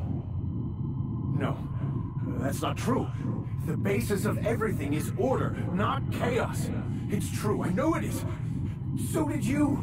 Why are you denying it? Before you died, the plan made you happy. No, it didn't. I made myself happy. There's nothing holding you back but you. If you can't understand that, you will never understand anything. Goodbye, Maximilian. This whole thing, it's just a farce, right? Just my own brain working against me? You couldn't be more right. Hello, Max. What? Who? Why do you look like me? Are you me? Not really. I'm who you think you are. I am disciplined, controlled. I have no doubts. And I don't exist. Yet you have judged yourself against me your whole life. Why? Why do you berate yourself for not being me? Yeah, Max. Why do you do that?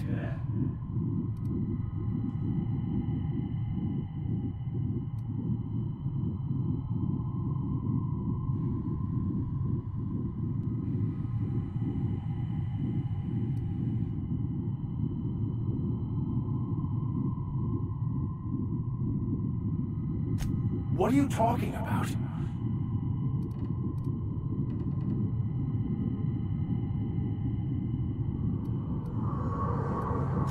I can do that.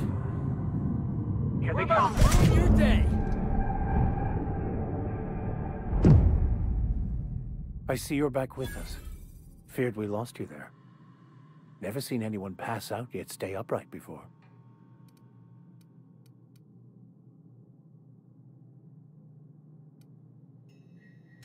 I woke up.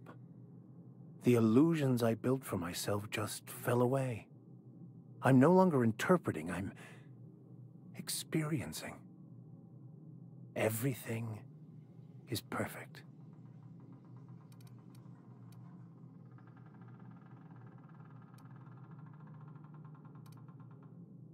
In a way. Perhaps it's more accurate to say I was asking the wrong questions. I understand so much more now. I see it all.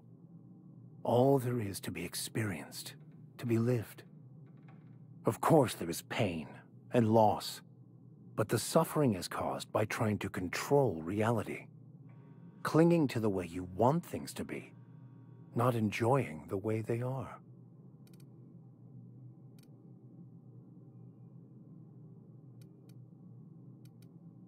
I am content. I've finally found what I was looking for, even though I was looking for the wrong thing.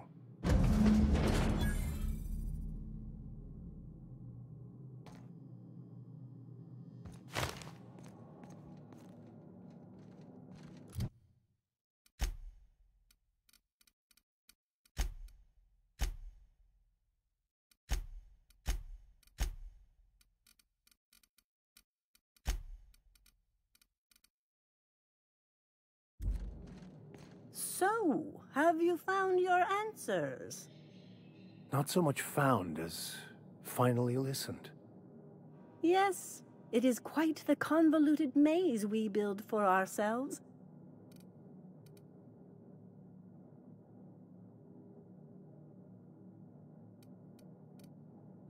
It looks like you learned something in there as well.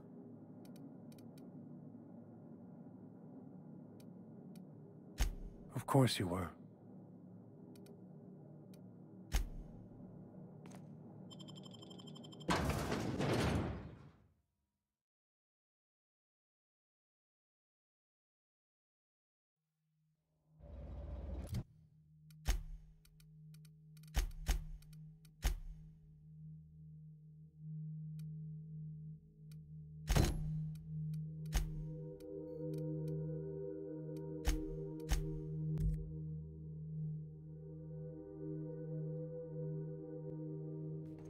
Crew members Ellie and Max are engaged in a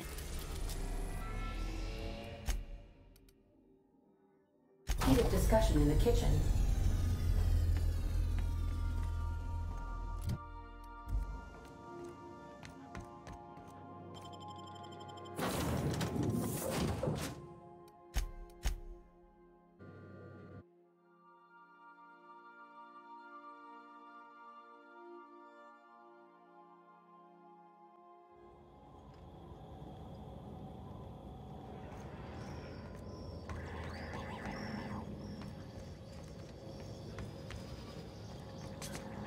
Clyde's got himself a cozy little outfit, huh?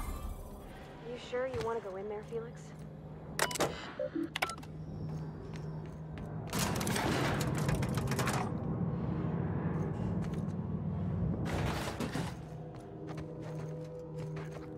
Hey you, looking for something?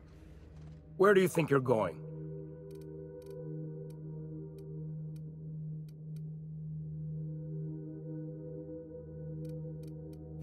Hey, nice form. Good delivery, too.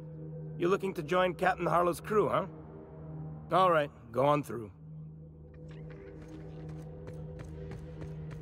Got my sights on you.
no job.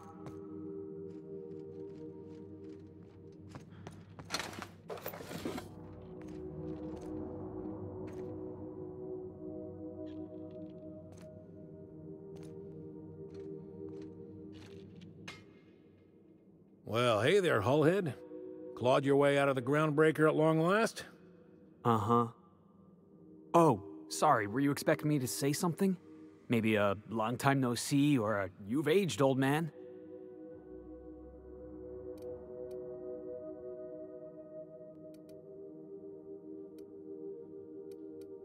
I thought you were dead. Or throwing yourself against the walls of some re-education center. It's been 5 years, Clyde. The best thing you can say is, hey there, Hullhead? No, Felix. The best thing I can say to you is yet to come. Also, I'd like to have a word with your captain. So, you took Felix under your wing. Kept him busy. Good. Kid always needed a place to belong. He's been watching out for us just as much as we've been watching out for him. Felix is family, mister. Hear that, Clyde? I've been making something out of myself. So long as you haven't been making a fool of yourself. I'm sure Felix has no end of stories to tell of your exploits together. I look forward to catching up with the boy. I'm working on something. Something big. Something the likes of which Halcyon has never seen. And I want Felix to be a part of my initiative. I'm fulfilling a promise I made to the boy, that one day, he and I would change the colony together. That day has finally arrived. Easy there, Clyde. No one said nothing about throwing in with you. In case you didn't notice, I'm pretty happy where I am. I'm not asking you to walk away from your captain, Felix. But neither should you allow yourself to be controlled by fear. Change is not to be feared. I brought you here because I want to know where Felix's loyalties lie. When the day of our revolution comes, I want to know that I can rely on him.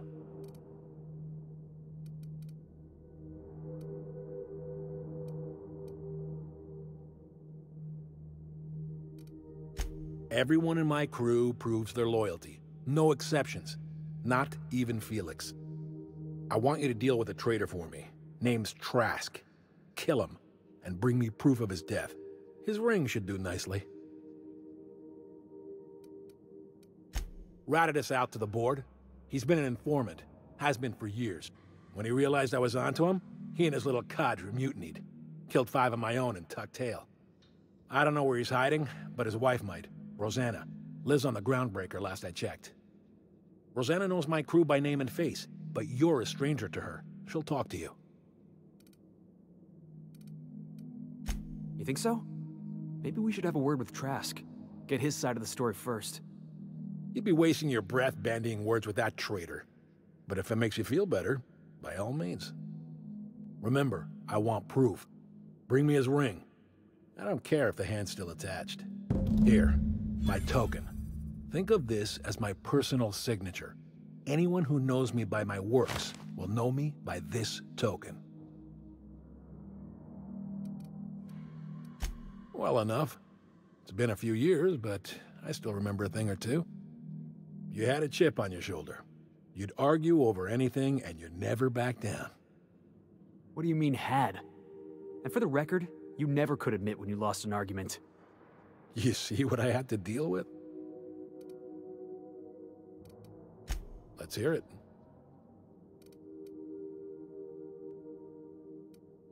I was working on this plan for years, saving every bit I could, drawing plans, biding my time. I never intended to spend my life laboring on the Groundbreaker. When the opportunity presented itself, I did what I had to do. I left. You might have said something. I had some ugly business in Scylla. If I told you, I would have implicated you. Hephaestus controlled mining operations all over Scylla. Most of these operations failed. The company pulled out and abandoned their facilities. Mostly abandoned anyway. This one was running on a skeleton crew. My associates and I seized control in a matter of minutes. A revolution is the work of a lifetime, Captain. I've spent my life preparing for the day of Halcyon's reckoning. Everything you see around you is the result of that preparation. A base of operations, loyal soldiers, Freedom from the board's oversight.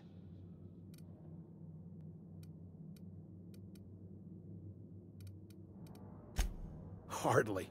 The board is rotting from the inside. Tomorrow, next year, a generation from now, eventually, the board will fall to pieces. Entropy is the natural state of the universe, Captain. All systems inevitably dissolve. When that day comes to Halcyon, we will be ready. The skies around Scylla are curiously absent of patrol ships. It's almost as if the board's sphere of influence is shrinking. Besides, our facility is well armed and located on defensible terrain. If the board tries to lay siege to us, we'll make them pay.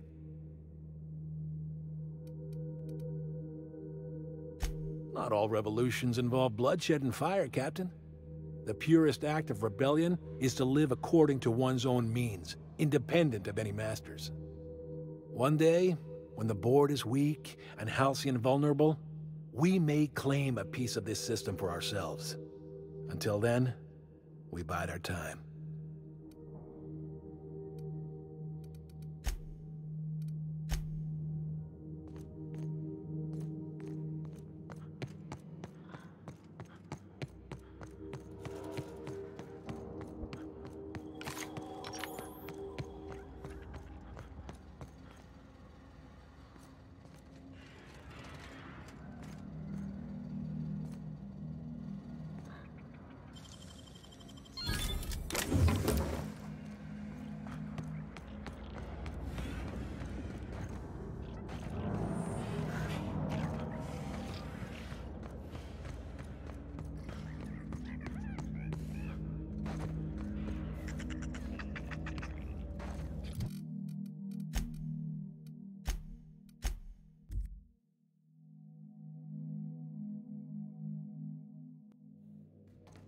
Captain, Felix and the Vicar are arguing.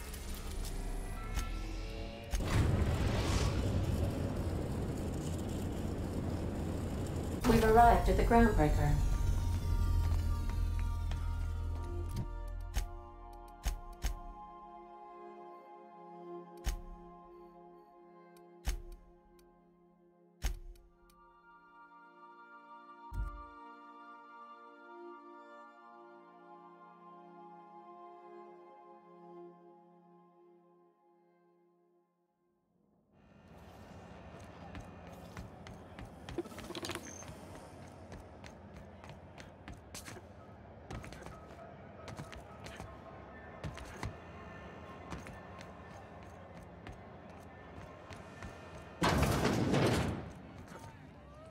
This is Halcyon News.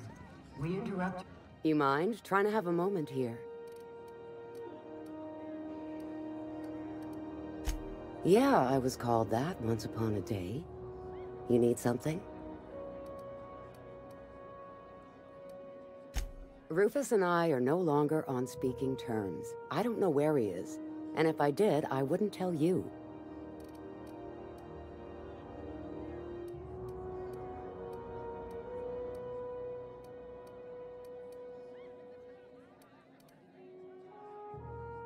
You're telling me you're on a first-name basis with Ms. Tennyson?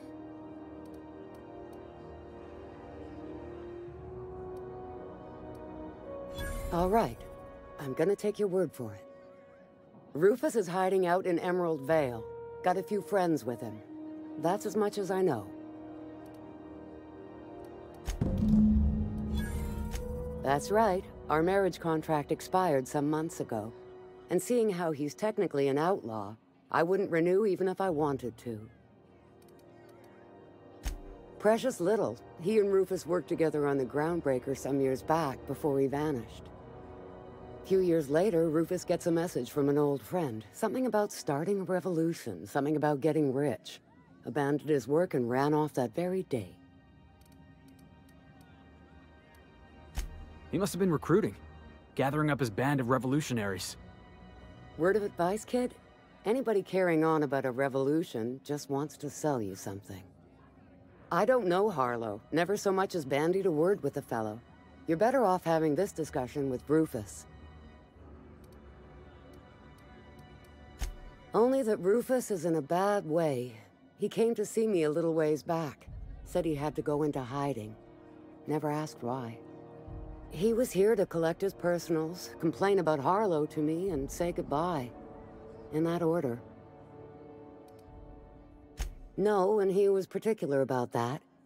Said I was better off not getting entangled in his mess. Little late for that, says I. Appreciate it. No offense meant, just been a long day, is it? Any...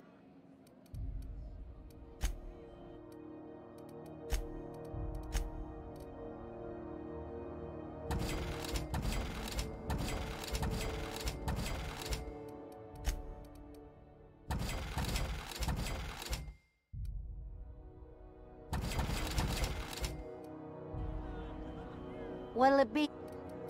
Nothing you...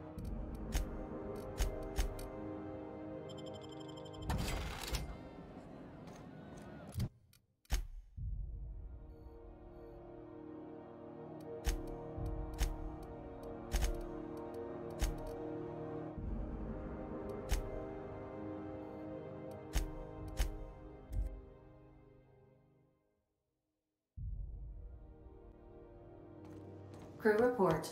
Nyoka is drunk.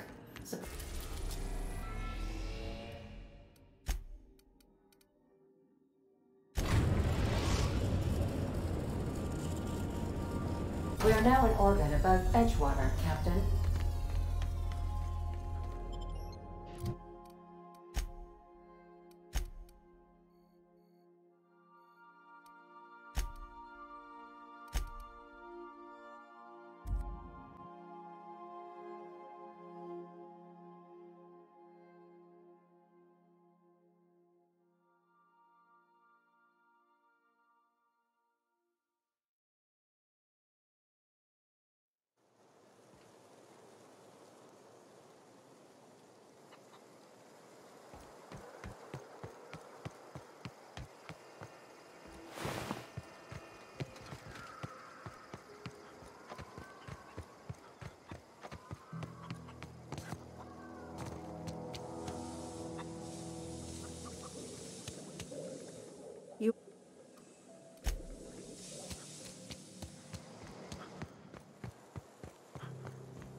Everyone all right?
I don't know who you are or why you're prowling around here, but I'm willing to make a guess.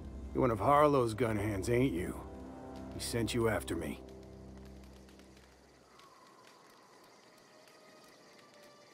Yeah, of course he did. Thing is, you and I are at an impasse. Harlow wants me dead, and I've got no intention of dying.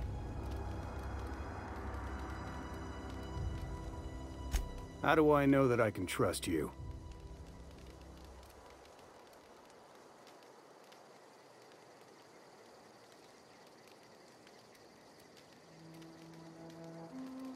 Yeah, guess that's a fair point. Listen, I don't know what lies Harlow's dripped down your ear, but you'd be a fool to trust him. I never betrayed Harlow. Harlow betrayed all of us. The board's got him in their pocket, been paying him off for years. All that palaver about revolutions? It's a lie. You're a real piece of work, Trask. Not just a turncoat, but a liar, too. Go piss up a rope, kid. I've got nothing to prove to you. That's the whole truth. Harlow's just another board asset. A two-bit mercenary wearing a dissident's clothes.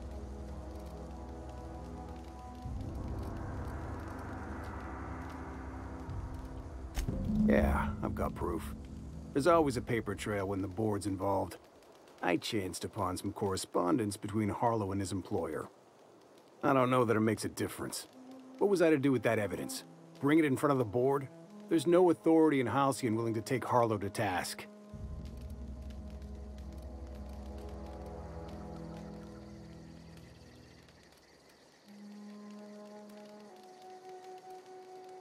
Huh. You ain't like other board agents I heard about. You got a functioning spine. You want to confront Harlow yourself? Be my guest. I hid my papers before Harlow chased me out. Back in the middle of the base, there's an old vent in a utility corridor. I stashed my evidence in that vent.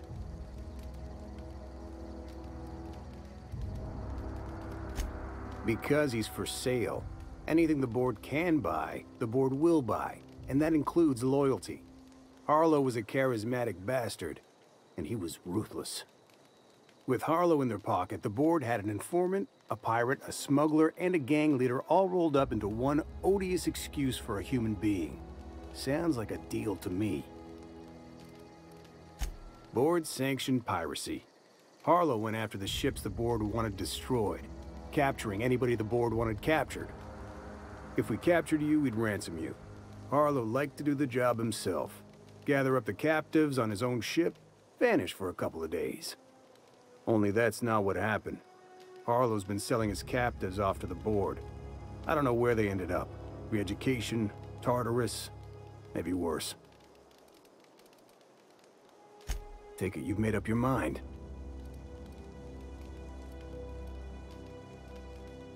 You gonna tell Harlow I'm dead? May as well. I'm never going back to that life again. Here, take the ring. And for what it's worth, my gratitude.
Some crew members are causing a disturbance on the ship.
What's the word?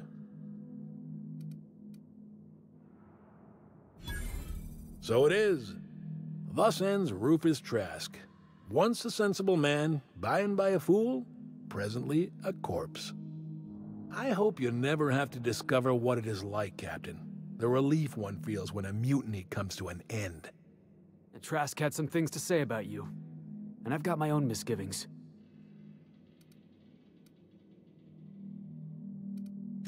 That's a damning accusation. Am I right to presume you have some evidence on hand?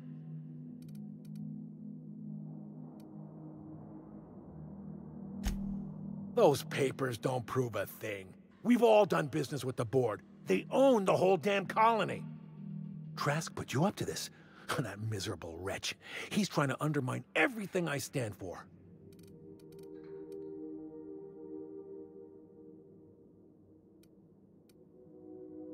You've got a lot of nerve calling me a liar to my face.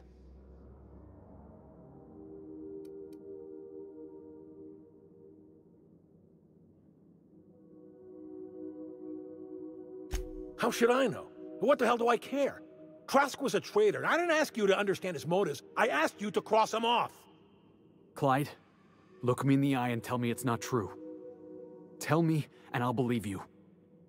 Don't talk to me like I'm some common criminal, Felix. You're the one on trial, not me. I don't know what kind of poison that snake dripped in your ear, but as far as I'm concerned, you've been compromised. Here they come!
This is definitely not how I imagined it'd end. The void's black, water's wet, and Clyde hated the board. That's something I just knew. Now? I don't know. I don't know what to think.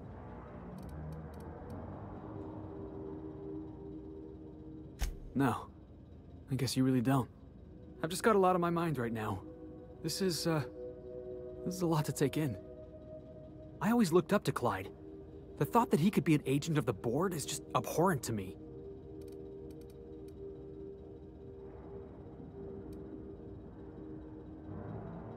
I just hope I never turn out like that.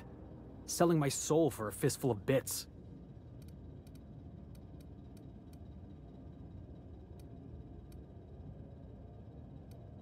Thanks for the vote of confidence, boss. You've given me a lot to think about. I'm gonna be mulling over this whole mess for a couple of days. Part of me wishes we'd put Trask in the ground. You know, I think that's just my frustration talking. Thanks for your time, boss.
If you stop in the engine room, would you ask Parvati to send Sam down to the bridge?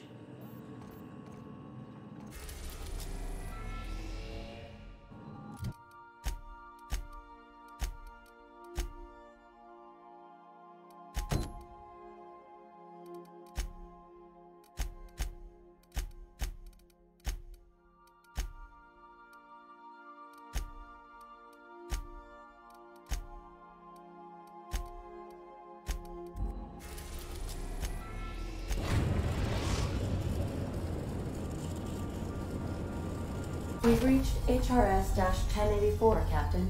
It's emitting a very weak docking signal. I almost mislabeled it as normal etheric static.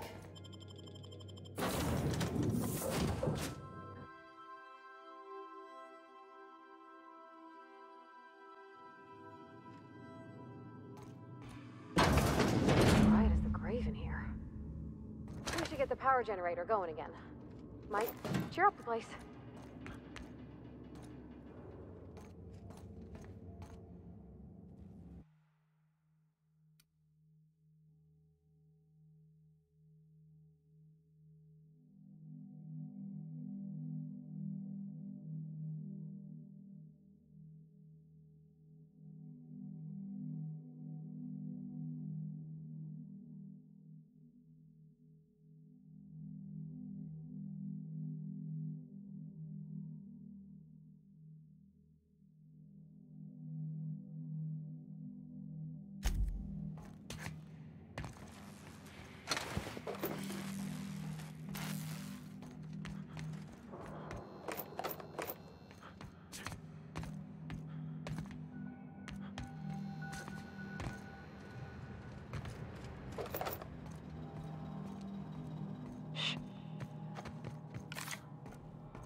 There's a lot of mechanicals. If we power up the station, you think they're gonna power up too?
Oh, I see you have activated your holographic shroud, Captain. Excellent. Becoming indistinguishable from an authentic UDL trooper will prove advantageous to your current situation. A UDL vessel has been tracking our position and just recently docked with the station. They are patching into the station's transmission lines now. I cannot stop. I've been waiting for this day since we tagged your ship in Cascadia, Captain. Wait, who are you? No one told me we had security forces deployed on the station already.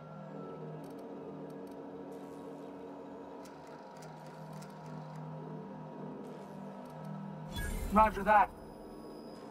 Just as a precaution, I'm sure you won't mind if we turn on the station's security systems. Can't be too careful. We'd hate to leave this location undefended after a close call with outlaws.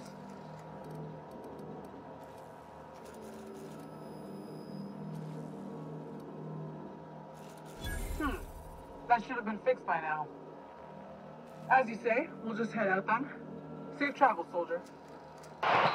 The UDL gunship is undocking from the station. They appear to be departing into space.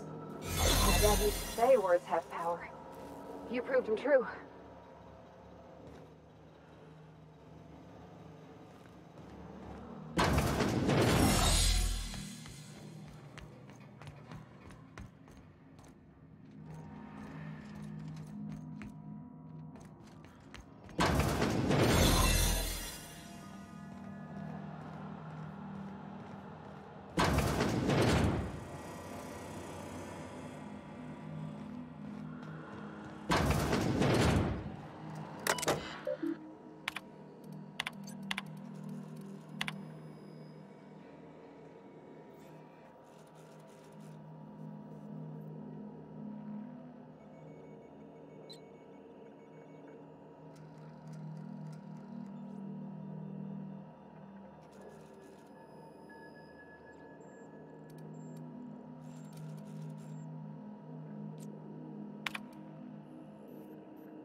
Whoa, careful where you step.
They've been left here all alone.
Job done.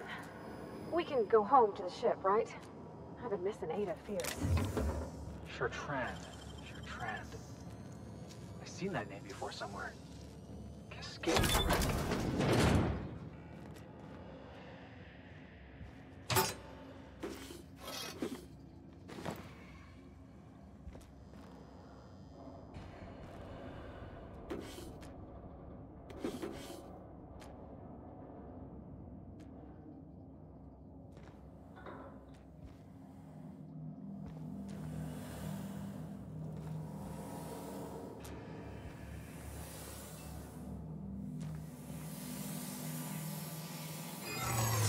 Gone quiet.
Crew members Ellie and Max are engaged in it.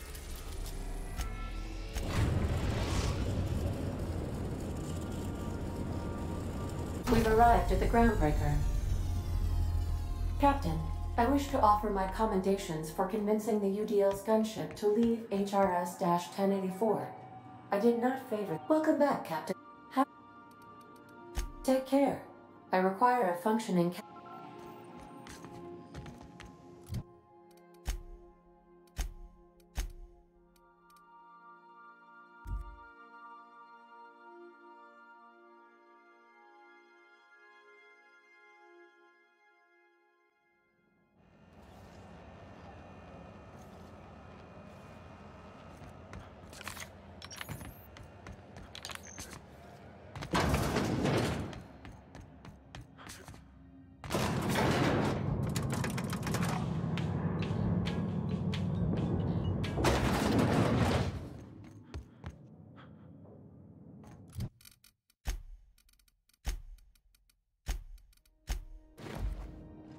Finally, a base of our own. Soon we'll have eyes on every corner of the system. Well done, Captain.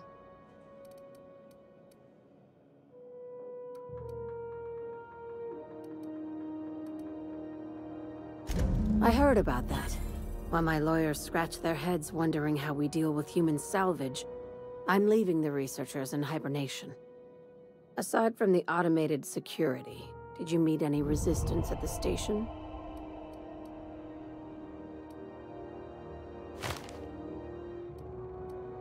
Why would they leave an asset like that unprotected? Unless... could the station be a trap? Unlikely. But possibly. One more thing to consider. I've been less than honest with you. Your assignments weren't strictly about the salvage business. You might have figured that out already.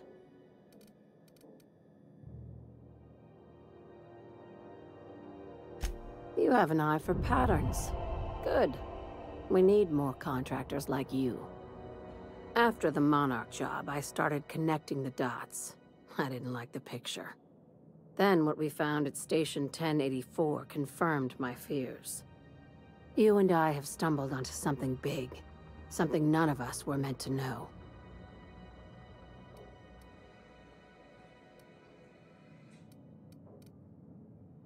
Glad to know it, Captain. Ask yourself why a skeleton crew was studying that Alta Vitae gas in secret.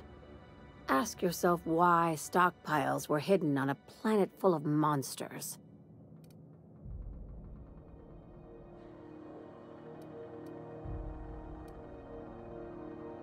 Before we go any further, I want you to keep an open mind. Can you do that for me, Captain?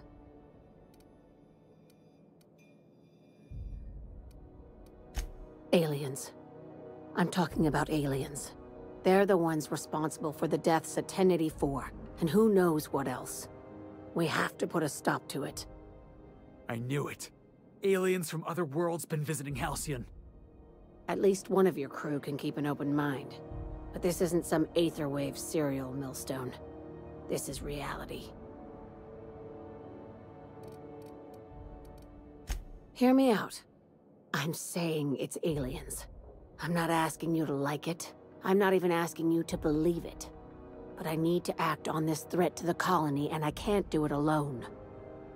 This doesn't feel at all right, Captain. Damn, she's serious. Tragic, ain't it? What age does to your mental faculties? The crew is skeptical. That's good. I don't want you walking into the unknown with blindfolds on. I assume you have questions?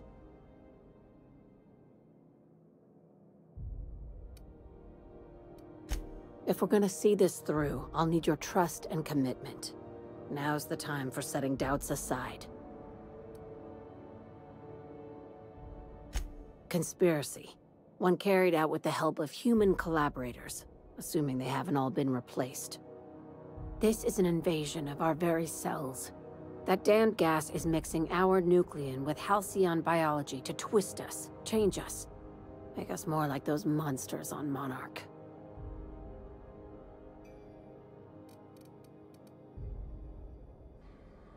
No kidding. That's how they want it. When I lined up the evidence in my spreadsheet, there was only one possible conclusion looking back at me. This is my data talking, not my anxiety or lack of sleep.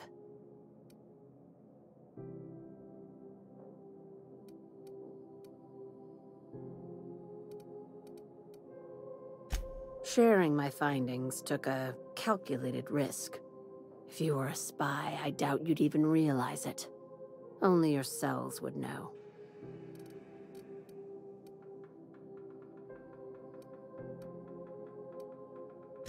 If you don't believe me, go pay a visit to the puppet master who's working against her own kind.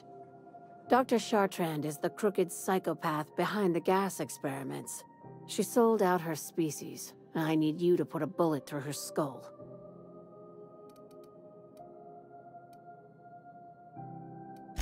She's a research scientist and a damn good one. Before UDL poached her, she engineered a 0.2% increase in cystipig juiciness. Now she's doing the same thing with humanity. Her fingerprints were all over Station 1084. You saw what she did to her team. It's cute that you'd think that about me. I just want to add Savior of Humanity to my resume. I've got ambitions outside of this office, you know. Besides, this way Sublight gets first dibs on alien salvage.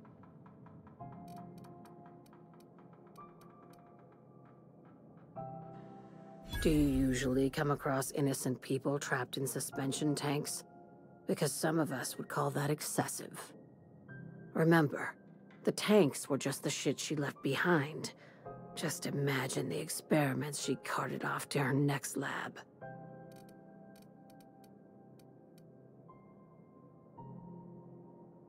We're far beyond theories. Chartrand's logs, the gas, the suspension tanks, how much proof do you need?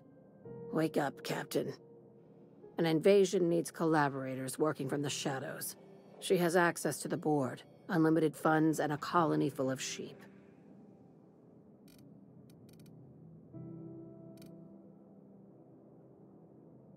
This keycard will get you through the front door of her Byzantium estate.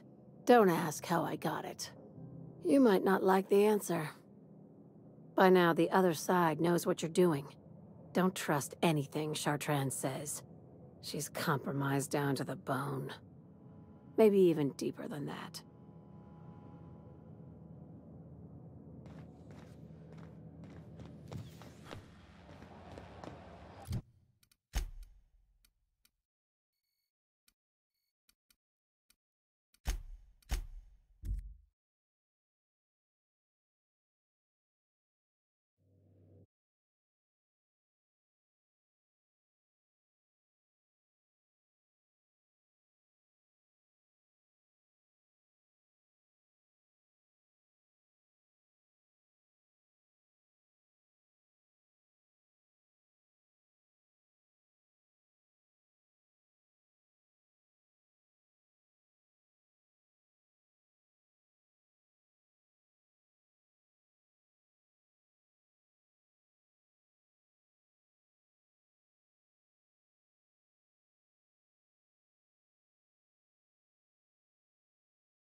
A reminder to all crew members, there is only one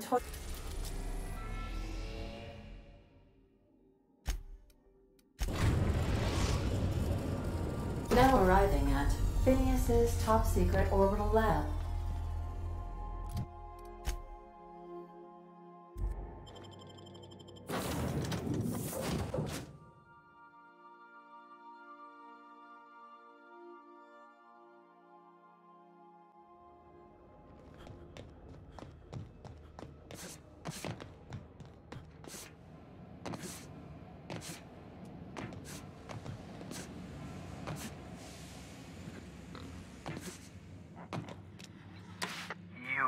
I'd clap you on the shoulder if I weren't behind a wall of bulletproof glass. I don't know how you did it, but Hiram Blythe just sent me everything I needed. According to Hiram's message, Minister Clark has ordered a suspicious amount of dimethyl sulfoxide. It's almost as if he's hoarding the colony's remaining supply. Typical elitist, hoarding supplies during a time of scarcity. Once I have those chemicals, we can revive the Hope's colonists and put some decent people in charge. So, good news. You're going to Byzantium and stealing those chemicals. Exciting.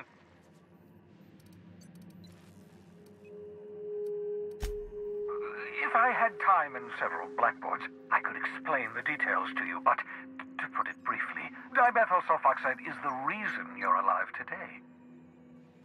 The chemical is absolutely essential to reviving the Hope's colonists. I need you to steal as much as you possibly can. The more, the better. If you don't bring me enough chemicals, I might not be able to save the Hope's colonists, and then nothing will stop the board from destroying this colony. Aloysius Clark, Minister of Earth. Virtually every colony requires the presence of a Minister of Earth. Clark is complicit in every one of the board's crimes. Whenever the board issues some new decree, you'll find Clark's signature on the dotted line. Ah, yes, the details. I'm not about to ask you to rampage through Byzantium trading bullets with the board's agents. We'll have to resort to subterfuge. Carmen Imagawa. She's my contact in Byzantium. Meet her at the docks. She'll have all the necessary intelligence you require. I'm giving you my old nav key to Byzantium. You'll need it to land in the Golden City. Remember, you're looking for dimethyl sulfoxide. Big green bubbling vessel with a warning label. I'll take as much as you can find.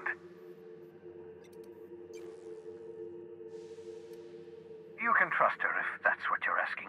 Imagawa is the finest special agent in Byzantium that money can buy. My money, anyway.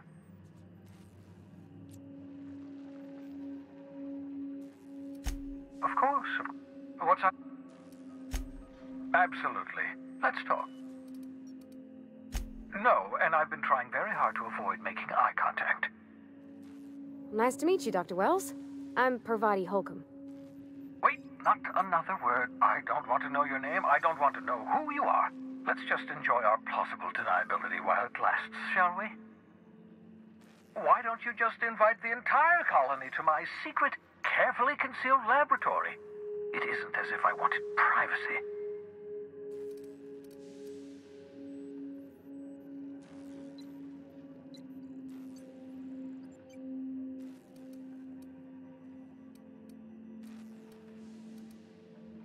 Oh, fine. As long as you're vouching for their character and they aren't touching things. For what it's worth, I am pleased that you found a crew, such as they are. You're a talented scientist, after all. Our kind has always been incredibly popular.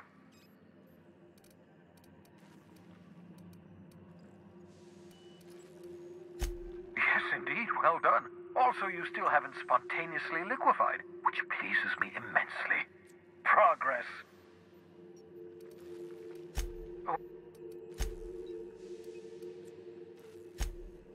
Oh, goodness, no. I wouldn't survive 10 seconds in the blackness of the aether. Well, no, I imagine I'd last at least 12 seconds before I'd lose consciousness and die of hypoxia.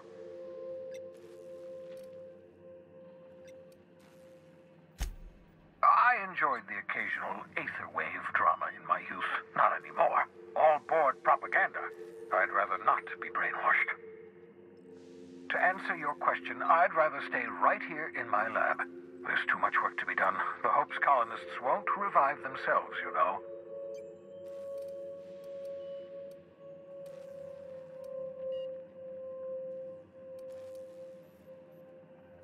Because we've lost our way, the board has a stranglehold over this colony, and we've all been conditioned into total obedience.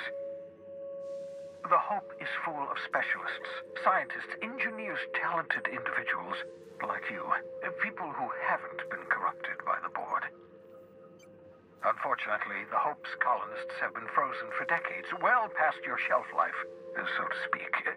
No offense.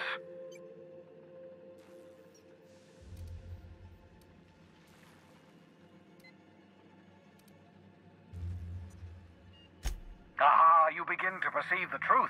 Yes, according to the board and their narrow-minded scientists, you should be a pile of organic sludge right now.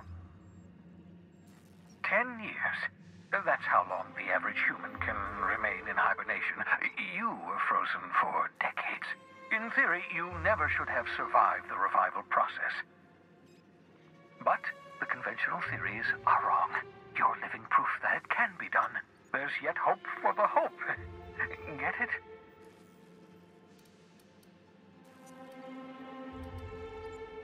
We'll do our very best to save them all. I'd best get back to work. I can feel my last dose of caffeinoid fading. What?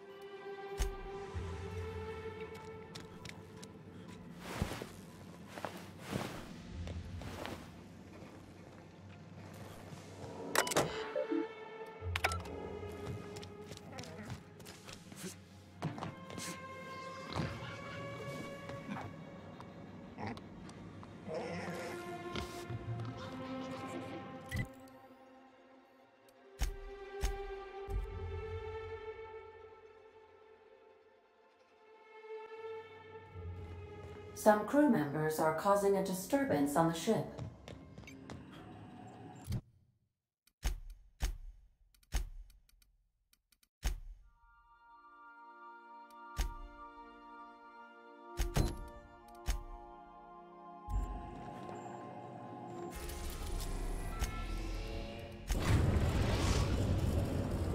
We are now in orbit above Edgewater, Captain.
Stay safe out there.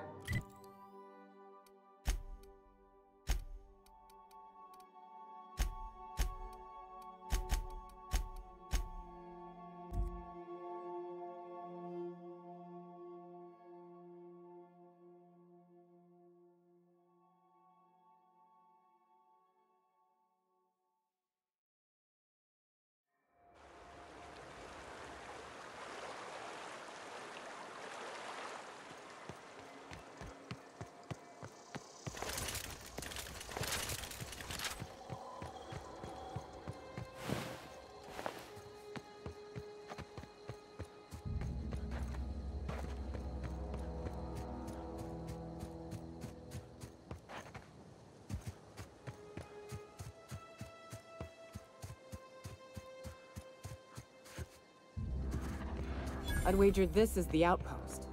Rebecca! Anders! Come on out!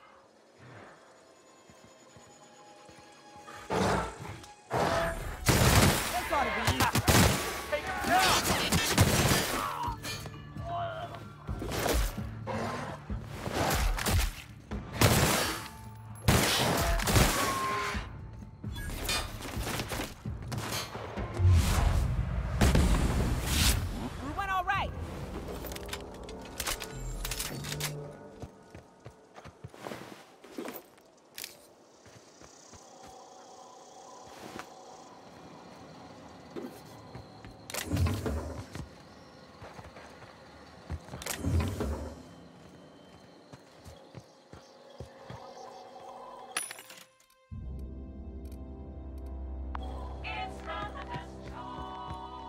Hey. Huh. Rebecca taught me this once. You can jerry-rig these old locks so as they don't open anymore. But we've only ever done that if we're in a real bind. Here, I'll fix it. Oh no. Oh no. What did you do? Oh, hell. I'm sorry, Nyoka.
They were...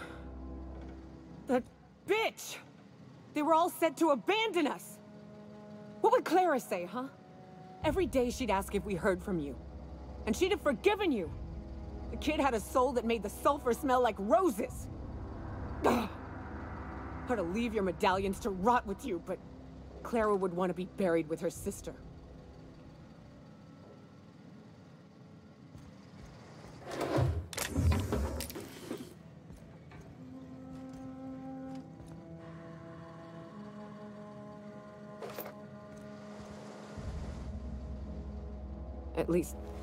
At least I know. Ought to have learned by now that getting one's hopes up tends to open them to being dashed across the stars. I hate to say this, but Clara died thinking her sister was still fighting to get back home. I'm glad. If she were still alive now, it'd break her to know the truth.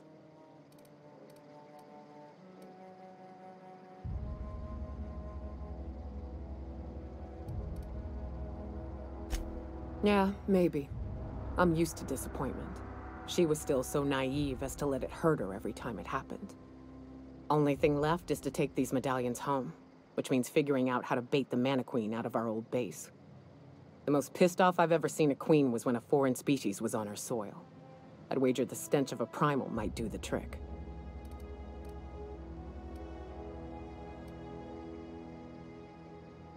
No, we need a plan. You may be a capable sort, but so are my friends. I ain't making that mistake twice. I've never had the pleasure of hunting primals, but I hear they're all over Scylla. Let's tear a few apart, shall we? I'm sure they've got pheromones. Everything does.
If you stop in the engine room...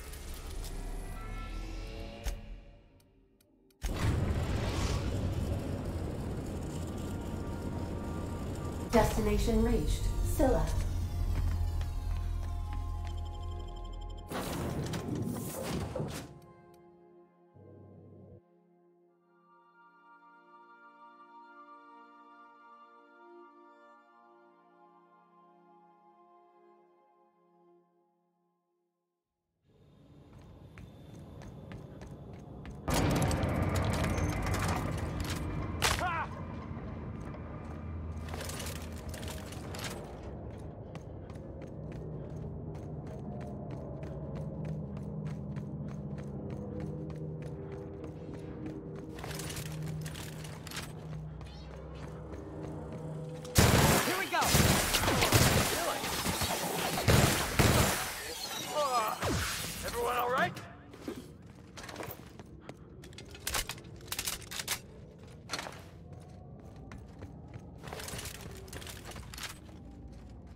quick fight.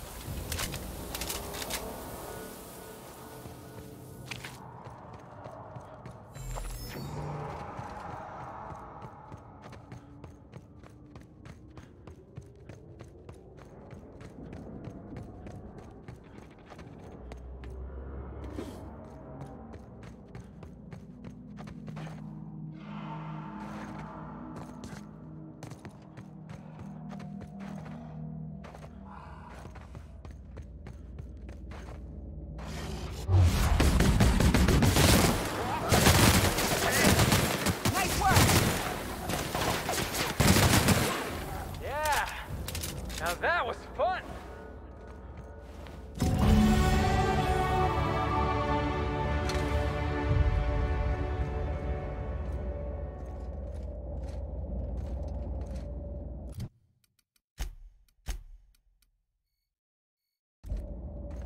That queen ain't gonna go down easy. I can't wait. What's up?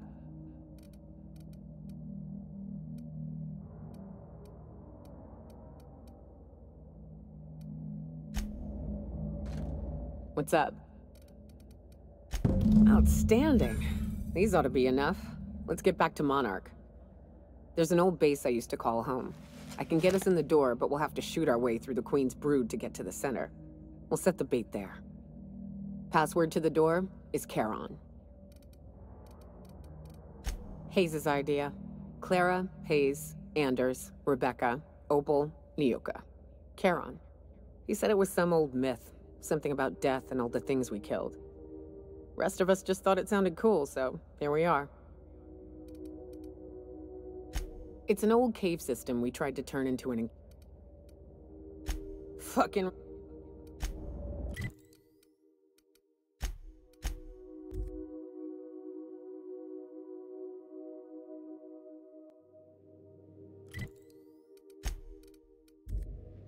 Crew report. Nyoka is drunk.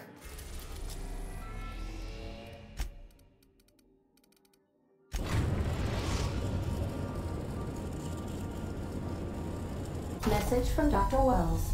He'd like to congratulate you on finding a route to Monarch.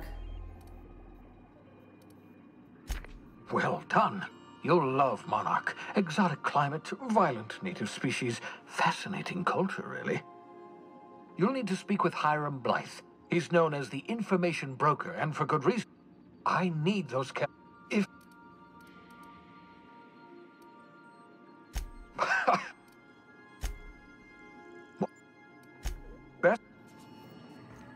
I understand we have decided to continue supporting the outlaw scientist, Dr. Phineas Wells.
Hell of a job.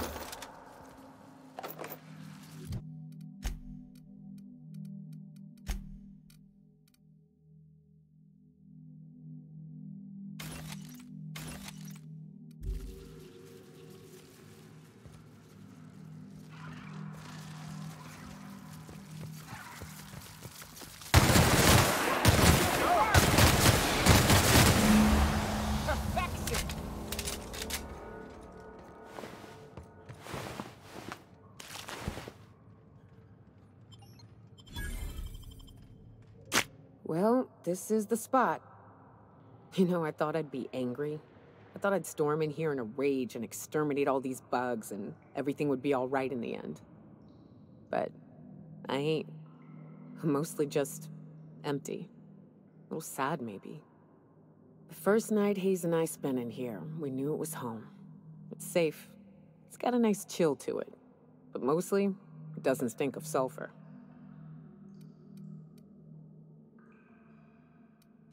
Monarch folks often joke about it. Not because of the smell or the grittiness it leaves in your throat. Not because of the headaches or the coughing. It's because there's no escaping it. It's life here, and there ain't anything you can do about it. But here, somehow the sulfur never made it. The nights we spent in here felt like vacations. So we started building. We hauled in steel, hired sublight folk to help. That's how we met Anders and Opal. They stuck around after our contract was up. Opal liked camping. Anders liked chasing her tail. 4 of us for a while, scraping together what bits we could to build our home. Then came Rebecca, a sawbones out of the Cascadia survivors, who took a kindness to Hayes. And Clara, her little sister. I'll admit I wasn't keen on taking her on at first, but for a teenager, she was surprisingly capable.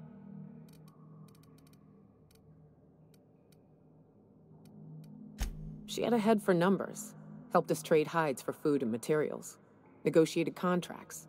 Turned out to be mighty useful. Clara, Hayes, Anders, Rebecca, Opal, and me. 6 folks, 1 name, 1 family, Charon. Despite Monarch trying to kill us day in and day out, we managed to belong.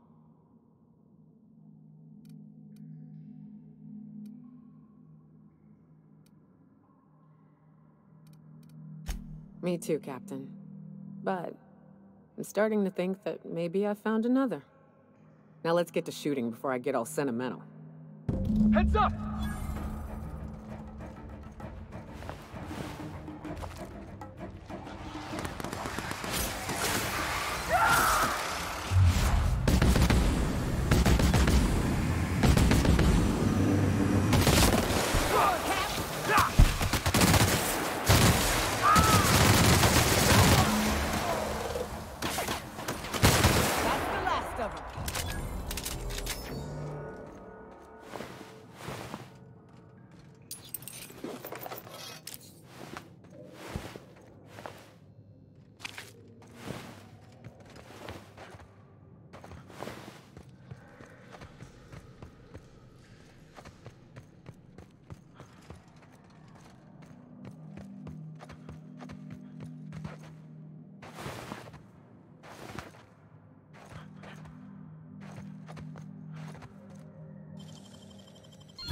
Wow!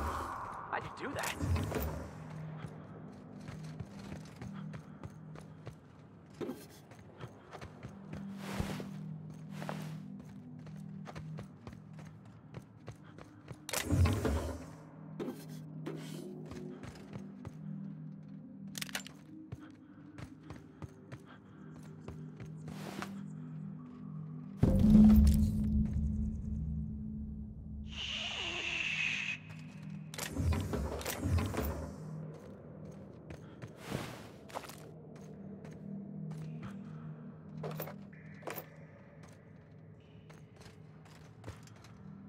I wish these were more auspicious circumstances, but at least we're all here. This bringing them together, burying them. This is the kind of thing Hayes would have done. That makes it stupid. By all accounts, we should have left well enough alone, but that also makes it right. Captain, thank you.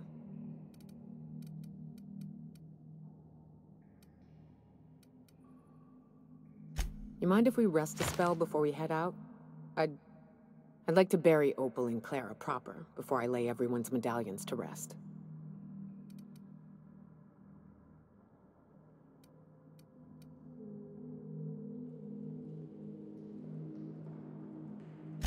What?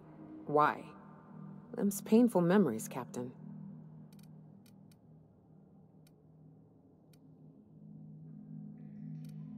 Huh. That ain't a bad point. All right, Captain. Thanks.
Captain, if you're looking for crew members Ellie or Felix...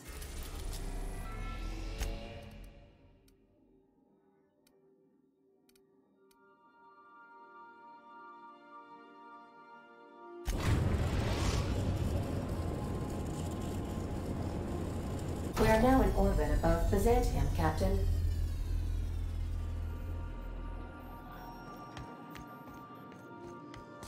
Can we talk?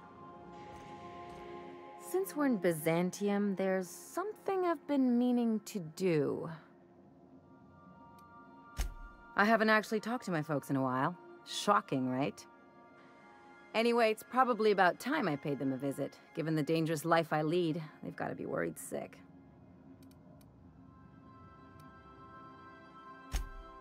Whoa, let's calm down. I'm not asking for a favor or anything.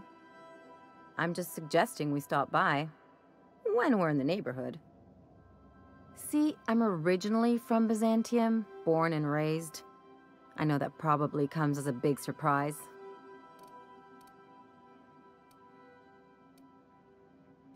Yeah, exactly.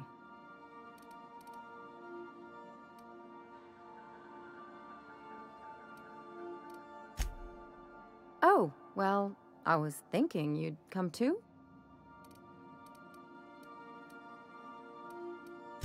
Great. And when we get there, draw out your rough edges a bit. If you've got an outfit you haven't washed in a while, maybe one with some blood stains, wear that one.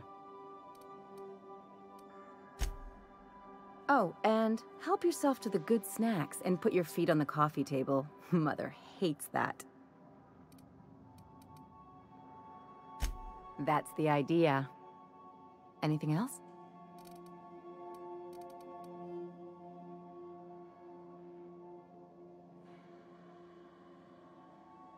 Things on Monarch have really cooled off. I didn't think MSI and the Iconoclast would ever talk.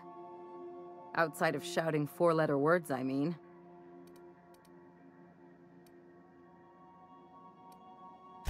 Sure, and fish sticks are really made from Saltuna. Look, I won't knock the work you did. I'm sure they'll have a good cry, look through old photographs, share a pint of premium double chocolate cacao gelato.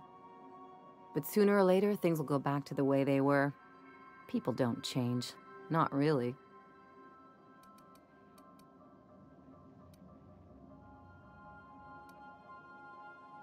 Well, who hasn't been there? Anyway, I'd hate to see you get broken up if this thing between them doesn't last.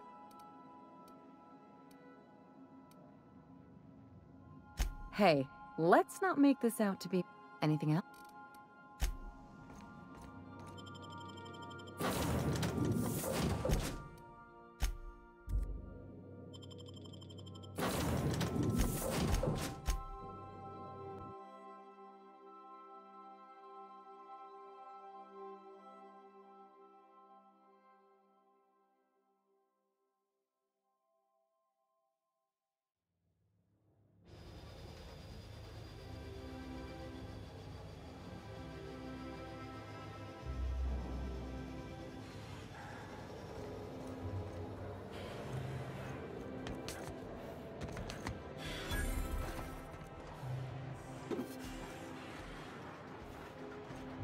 Do you mind? I'm meeting someone.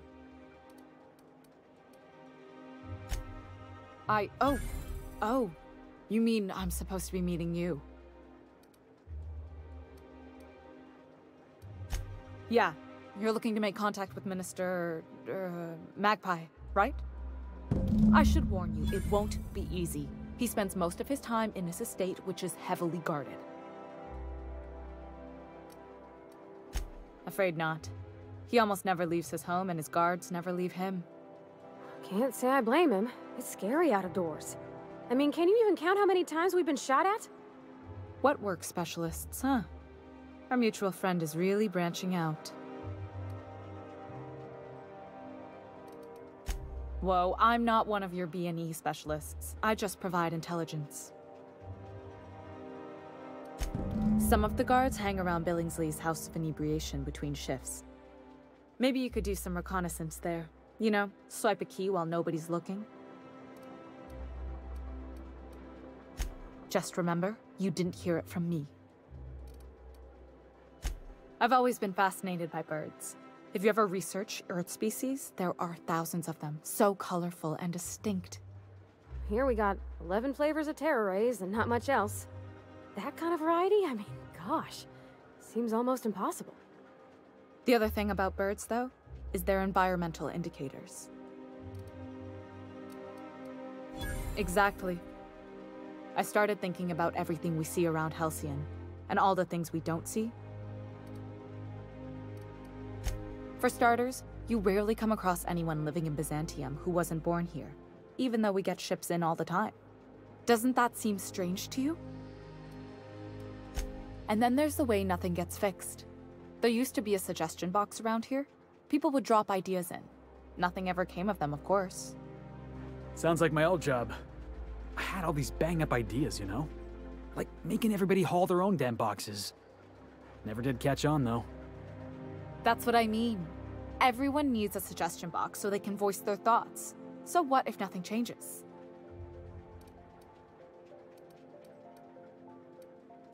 Sure, that part is. That's why they install shredders in those boxes, after all. But one day the shredder broke. No one came to fix it. And since it wasn't working, we didn't have anywhere to file our complaints. So you can imagine how messy things got. I bet your repair folks couldn't find parts. Back in Edgewater, I'd have to take something apart just to put another thing back together. Might have been the paperwork. Here, you have to append forms to your forms, and law help you if there's a single dash out of place. At first, management put up an out-of-order sign, but that just seemed to worry people, like they were advertising something wasn't working. They eventually took the whole suggestion box sign down so that people didn't have any expectations about it. But they never fixed it, never replaced it. Doesn't that seem odd to you?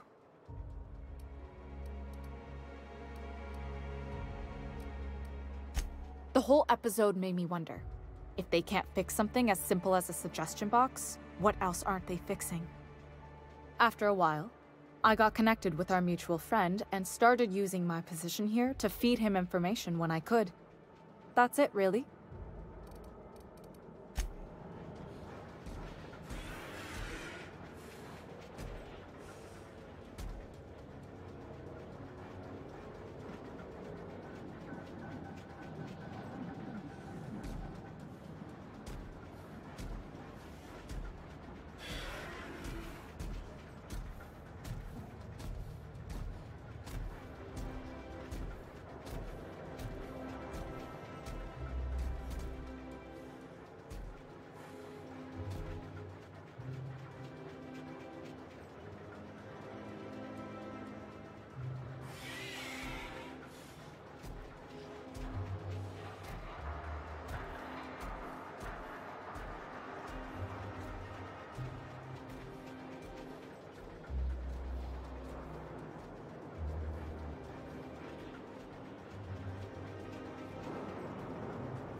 When you are.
Hey, take your time.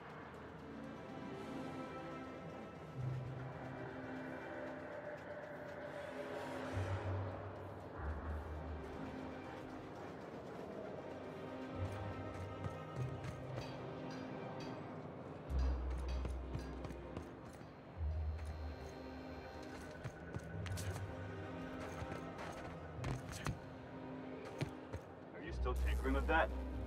It's not gonna fix itself. Don't we have repair drones for that kind of thing? This was a repair drone. Can't keep us out.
Got that?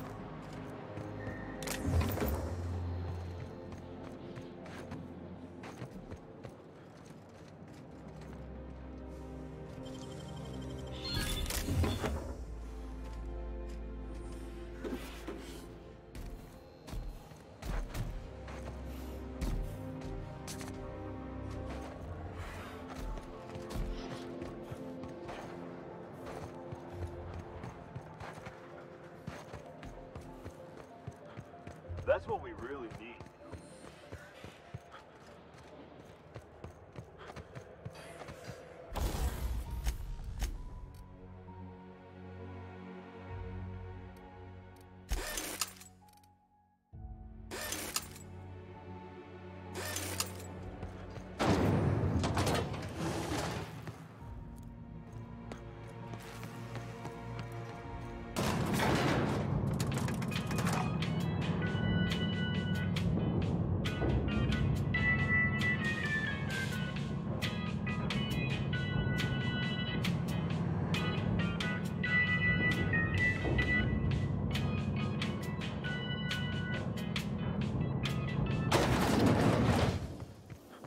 Why can't something exciting happen around here for once? Nothing wrong with stability. It means everything's running like clockwork. Don't you ever want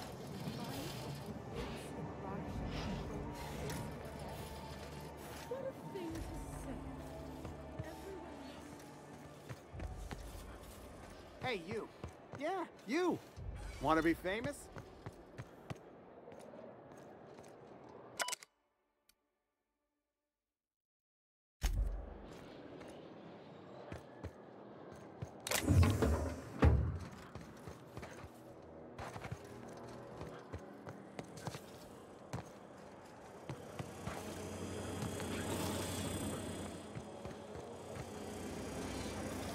Kid, you got presence.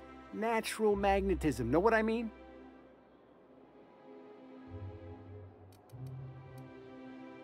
Tell you what, you're gonna like it a whole lot more once we start talking bits.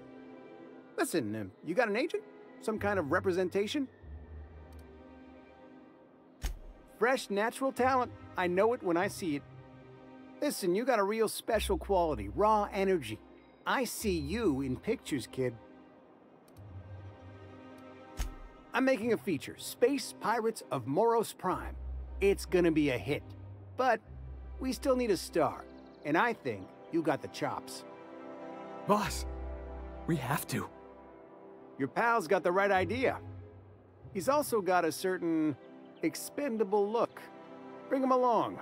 We've got a lot of stunts to shoot. So what do you say? You ready for the chance of a lifetime?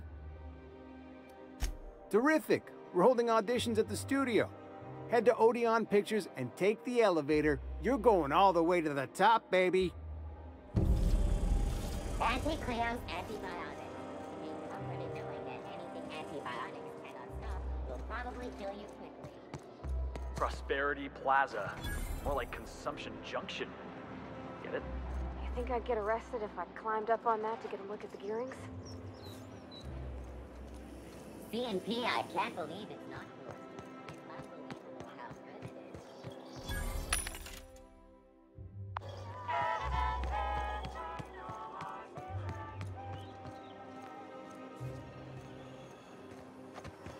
Spacer's Choice Zero G Brew. An ale that's good for what ails you. I've always loved Oh gosh. You, with the hips. Over here. Let me take a closer look at you.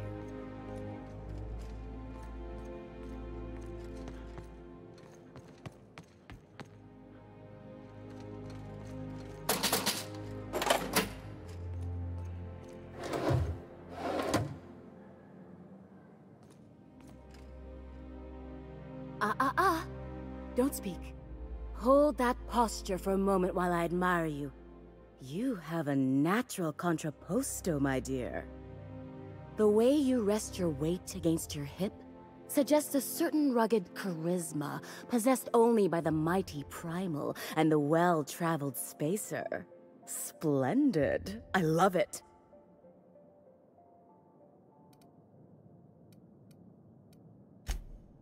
Your walk, your posture, the cut of your clothes. You carry yourself with the bearing of a noble, but you dress like a barbarian. How deliciously outre. I'm Celeste Jolicoeur, and you, my dear, are exactly what Byzantium needs.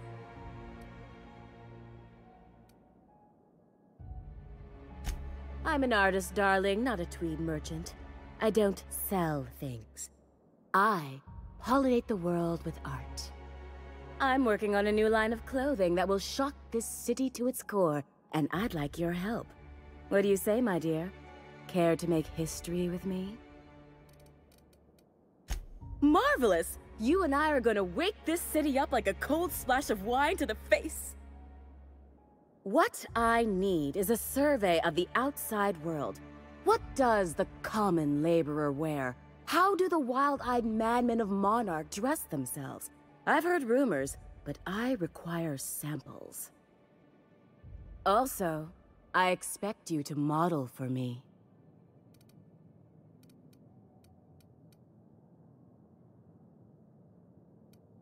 Trust me, darling, I've been at this business a lot longer than you. I'll need you to model for me the following: the apparel of an iconoclast, the armor of a marauder, and a full ensemble of spacer gear, helmet included.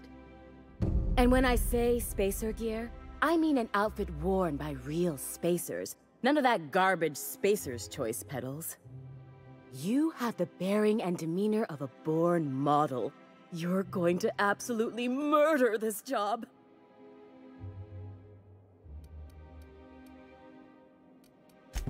Goodness, look at those atrocious contours.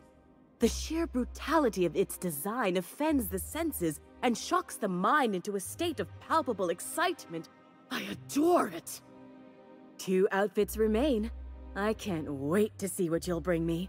Something shocking, I hope.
I love Byzantium. Where else are you going to find art, culture?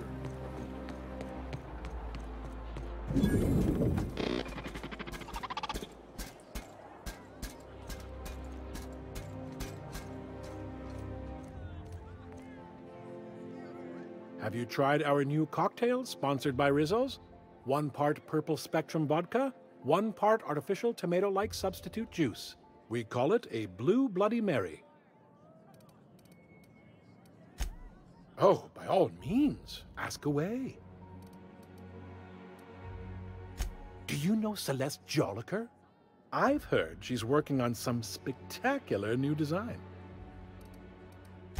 I don't believe in work. Work is for auto mechanicals and lower classes.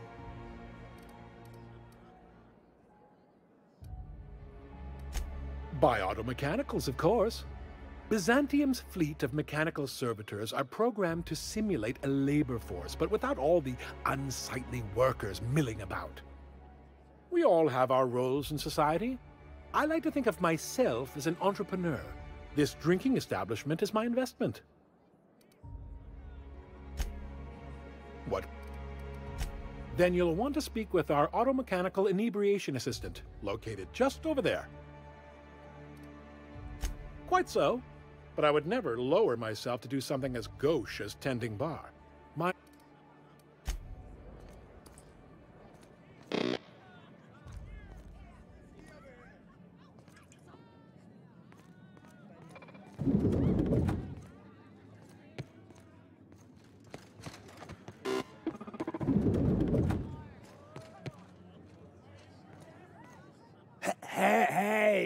Hey, stand back, you.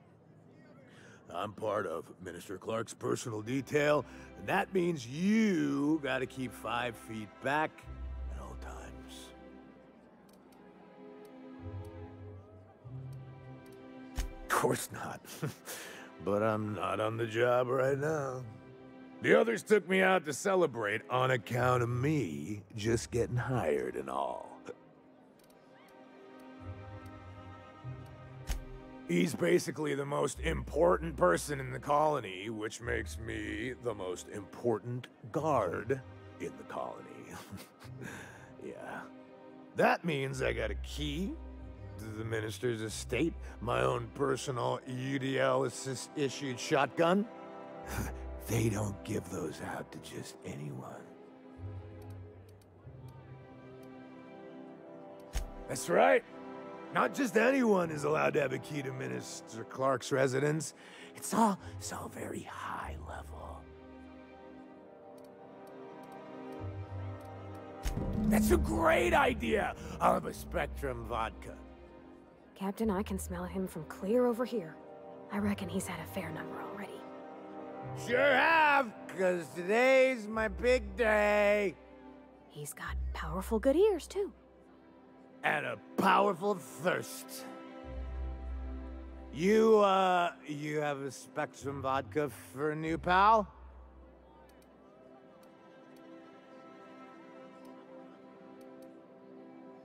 Oh, maybe they got some at the bar.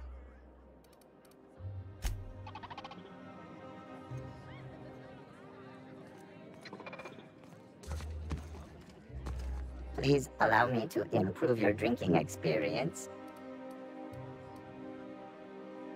Request confirmed. Vendor protocol activated. Studies have shown that drinking in the vicinity of extremely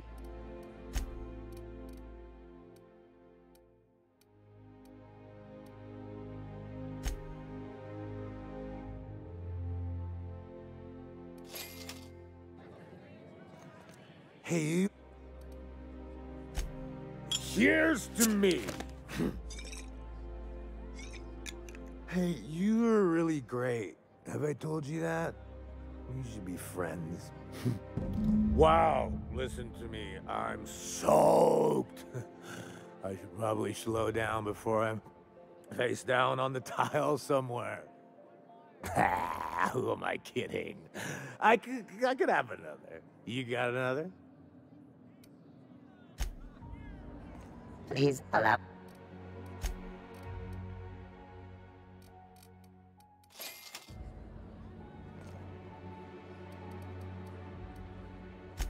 It's not every day you get your dream job, right?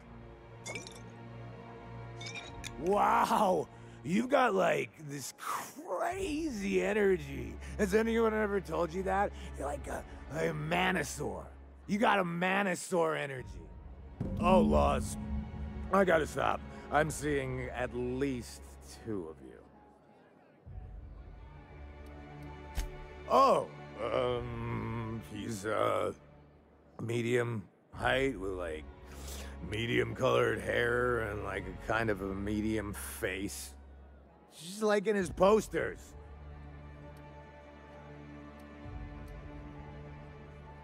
Everyone tells me he's very private, okay? Besides, I just started.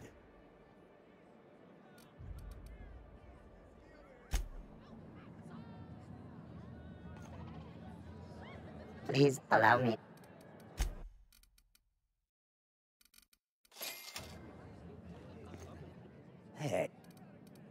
I really shouldn't. I'll have the worst hangover tomorrow if I don't stop.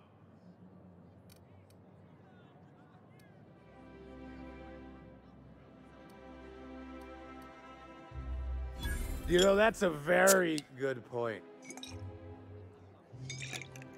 Ugh. Was that one supposed to taste like Purple Berry Crunch? Or am I just tasting breakfast? I don't feel so good. I think I'm gonna be sick.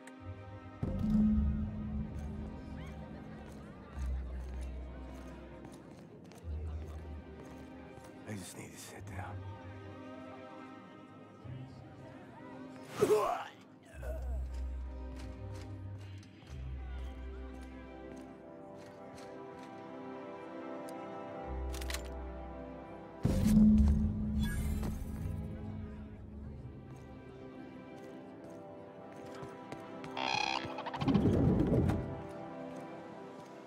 Citizens, today marks a monumentous occasion in the course of Halcyon history.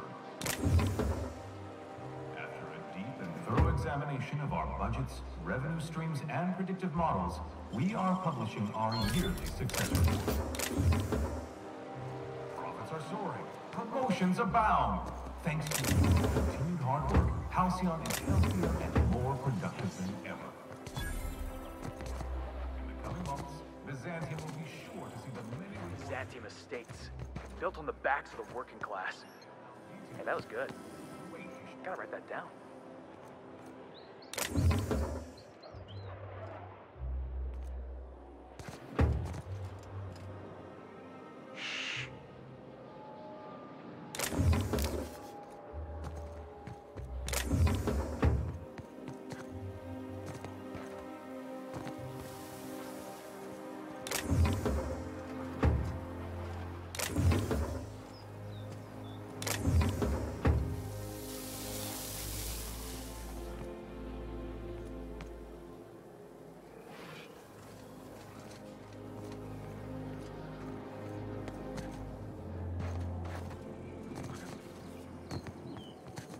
You must be joking. Oh, there. That's one right there. Can't you just see the stench of impropriety radiating off? How splendid. Another rung leech wandering through the streets of Byzantium. Why, just this morning I thought to myself, as lovely as the gardens are, what they really need is more greasy vagrants frolicking through them. And here you are, frolicking.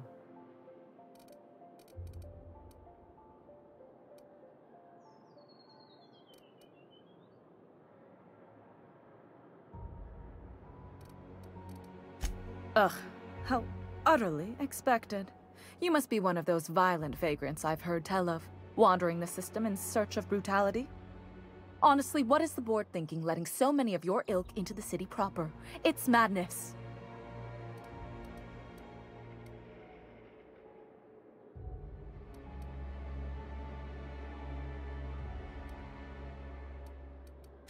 I earned my place here, just like everyone else. My grandfather was the CIO at Tile, you see.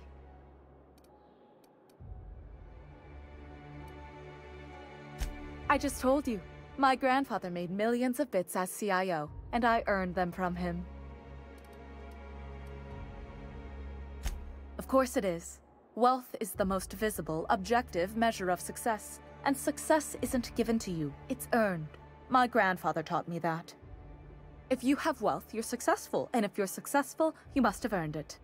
Honestly, it's a simple concept. Chief Idea Officer. He came up with all the best ideas for their products. You know the font they use for Stogie Slims? That was him. Well, he described the idea of it to their font development team, then picked it from a list of choices, but that's basically the same thing. It was a very long list. Let's see. He picked the colors they included in rainbow chips. No one else wanted purple, but he insisted. Everyone loves the purple ones. And you know how the Cosmic Smokes logo has an eye in the middle of a heptagon? He said that one came to him in a dream. He was a true visionary, so far ahead of his time. You're welcome. Now, do we have any further business, or are you just here for the repartee? What's wrong? It erodes the very pillars of our society. Merit, decorum, personal hygiene. This city is meant for us, the system's finest. We earned its luxuries. But now we are overrun with the unworthy and the ungrateful, and this early retirement nonsense is making it even worse.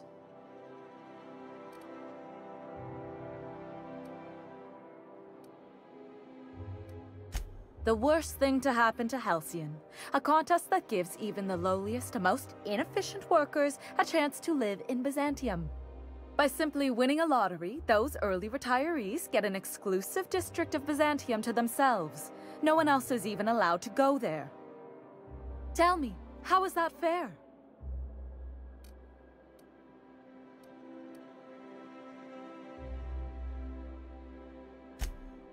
Oh, by the law. I mean the principle of it, not the mechanics. It's not right. I deserve to see any district I please. Why, if it weren't guarded, I'd... You know, you look like you've been shot at before. What say I hire you to investigate this travesty, and you get paid to do so? She ain't wrong, boss. We do got a knack for getting shot at. Yes. Listen to your... What is that person's job exactly? Are they your secretary? Personal masseuse? Or do you just keep them around as a mobile armrest? Well, it doesn't matter. What's important is that you think this is a fabulous arrangement, and you'd be thrilled to lend me your services. Aren't you?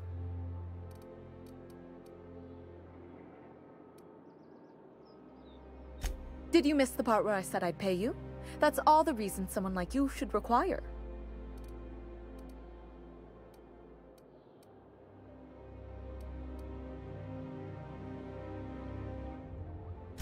Better than money? Let's see, there's... No. The thrill of discovery. Like in an Aetherwave adventure. People love those, right? Don't you want to see what the retirement district is like?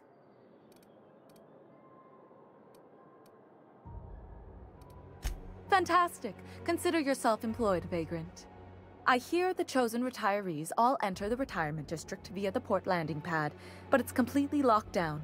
You'd never get in that way. Unless, of course, you had a wealthy, beautiful benefactor of impeccable social pedigree, which you do. How fortunate for you. These codes will get you past the lockdown. You'll encounter security afterward, but surely you'll handle it. You are the violent sort of vagrant, after all. The same way anyone gets anything here, of course. I made friends with the right people. Bits might earn you a place in Byzantium, but that means everyone here has little need for more of them. For favors like this, you need to spend... let's call it social capital.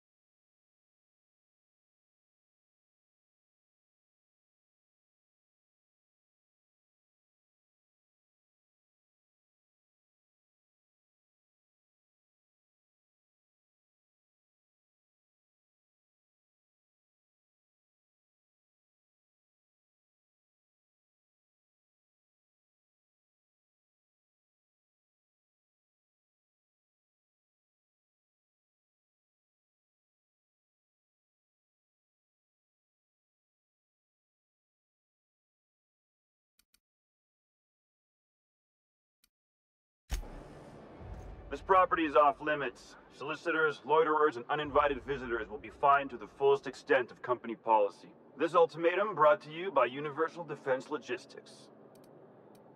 That's funny. The Minister isn't expecting visitors, and you don't much look like one of those couriers from HPS. Sure you are. And what is it you're delivering today?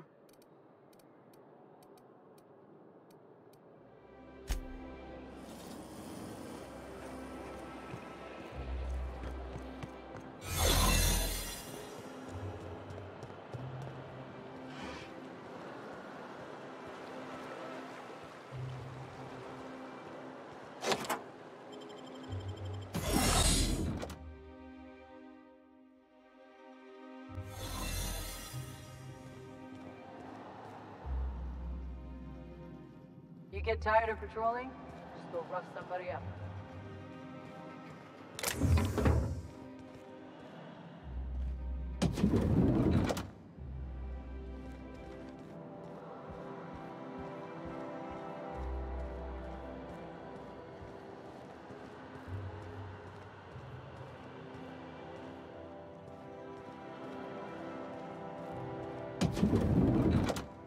How did you get in here?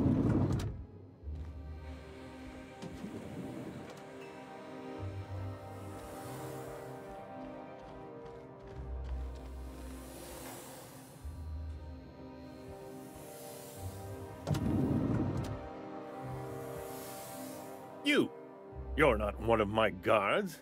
What are you doing here? Oh, my law. Captain! Captain! That's the minister! Mr. Clark! Oh, wow!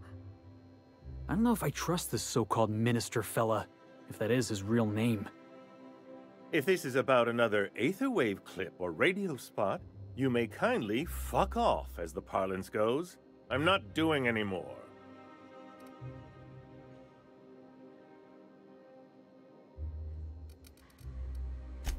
Drugs, of course. What else would it be? I don't have any drugs. You should try a vending machine or a purveyor of curative goods.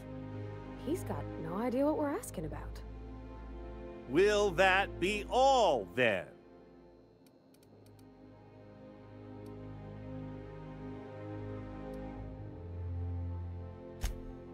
Oh dear, I don't think I can say this any more slowly. Unless... Of course! It's Rockwell again, who else? And I thought he was only holding me here to keep me out of the way. Chairman Rockwell. He's kept me under house arrest for years. I've long suspected him of transacting business in my name, but this proves it. So the chairman's a crook who can't be trusted? Who knew? Please, this is important. Whatever it is that brought you here, Rockwell's the one behind it.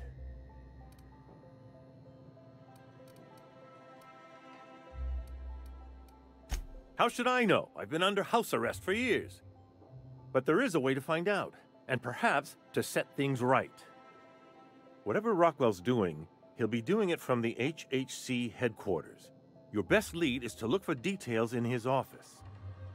If by look for details he means knock things about and take what we like, count me in. That's certainly one way of doing things. Far be it from me to dictate your methods. This all feels off, Captain. Like when there's a storm coming, but everything's quiet and still. Believe me, things have been off around here for a very, very long time. A reckoning is most certainly due. Why, this is starting to sound like an issue of Dissident Hunter.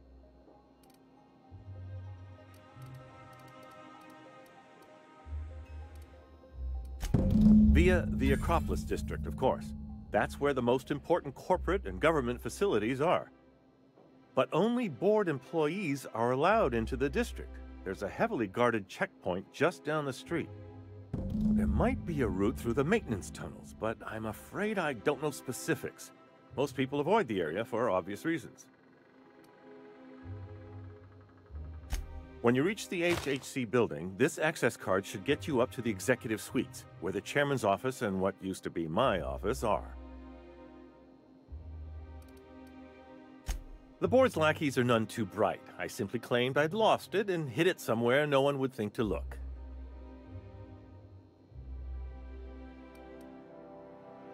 I merely hid it in a book. No one reads anything longer than a few pages around here. There are a few advantages to dealing with imbeciles.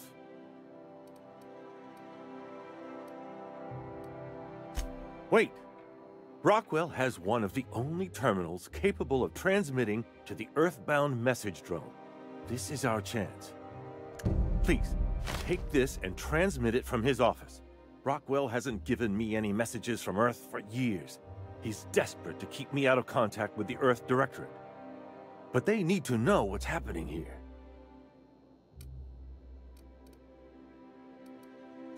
What isn't on it is the real question. I've gathered meeting minutes, internal messages, sustainability reports, and more, all exposing the corruption and mismanagement plaguing Halcyon. Once the rest of the Earth Directorate sees it, they'll have to send help. You're telling us you gathered up a whole mess of evidence on the board's corruption. How big is this cartridge again? Large enough, I assure you. That's why you must transmit the data to the Earth Directorate and hope for their speedy intervention. Depending on the nature of their response, months at least, perhaps years. Organizing and sending personnel all the way out here is no mean feat.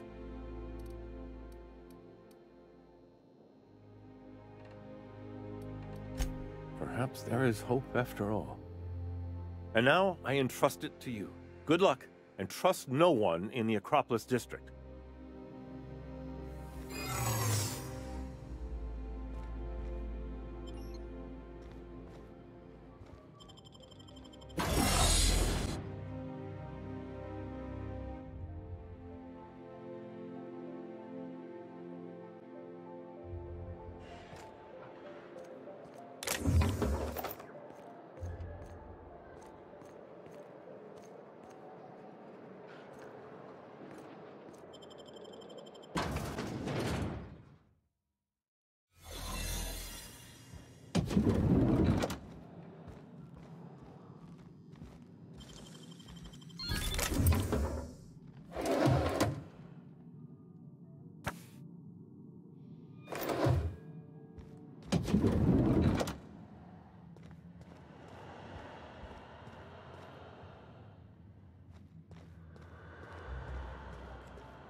Soldier.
What do you think you're doing?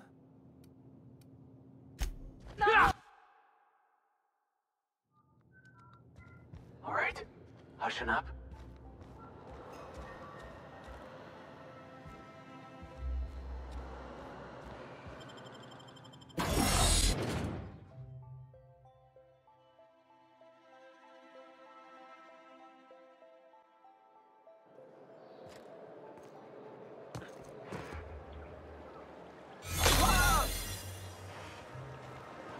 Got your paperwork squared away?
C&P chicken and potatoes.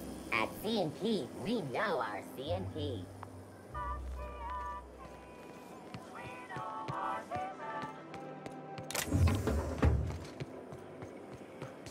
C&P pancake mix. Now requires no mixing. Seriously, don't mix it. The dissidents actually took over the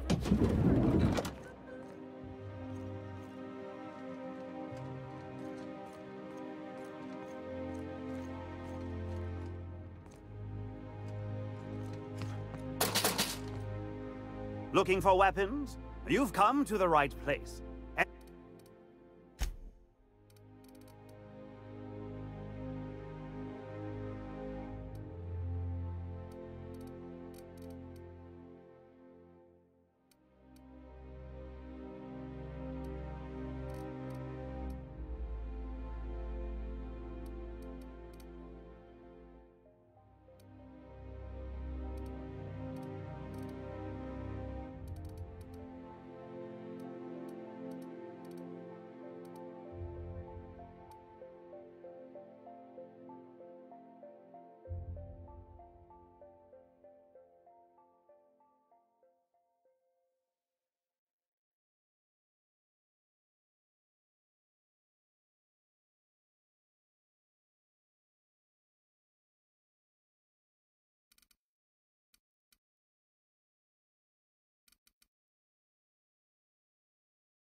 Why play? What? Why, to defend their property, of course. Byzantium is the best of what Halcyon has to offer. It's up to us to protect it. You ought to worry about protecting your eyes. What happened? Are you running with scissors? What? Oh, the eye patch is just for show. But the weapons are all real and of the highest quality. Marauders, dissidents, especially large sprats. One never knows what threat might arise.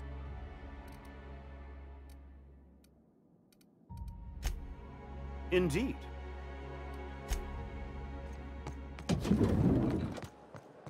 That episode from a few weeks ago was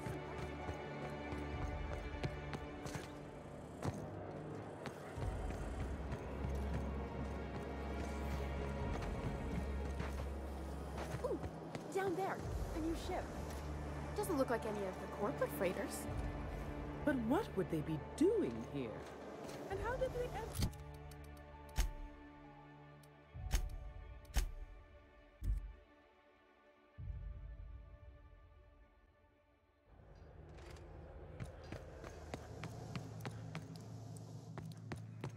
That's the last of them. Finally. Is it just me, or are we getting more and more retired recently? Not just you.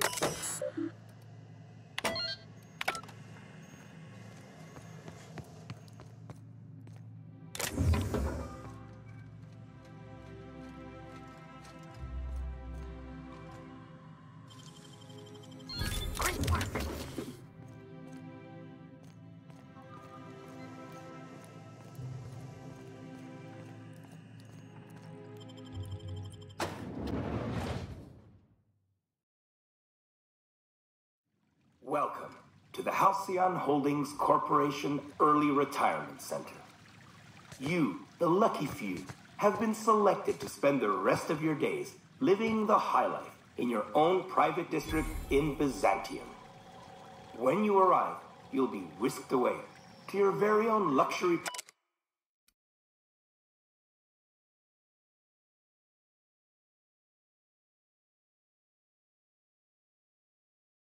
penthouse, furnished exclusively by 24/7 Furniture's Deluxe Falscowood Collection. Some assembly required. 24/7 Furniture is not responsible for any injuries, psychological damage, or divorce litigations that occur during the assembly process. After you get settled in, you'll have the chance to explore your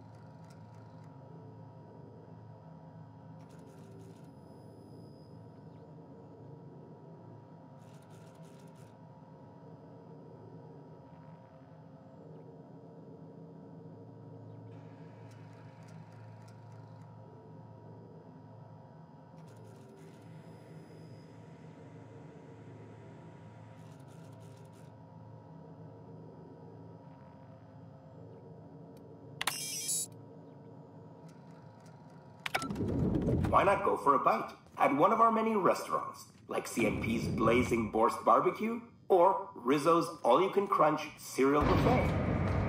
Or maybe you'd like to head to the bar and enjoy an ice-cold Zero-G brew by Spacer's Choice.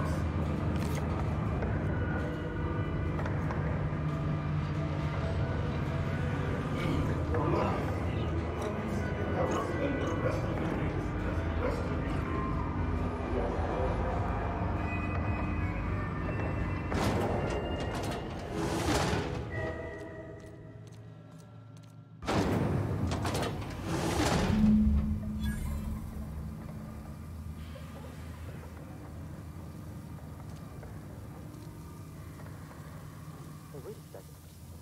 This ain't your retirement program.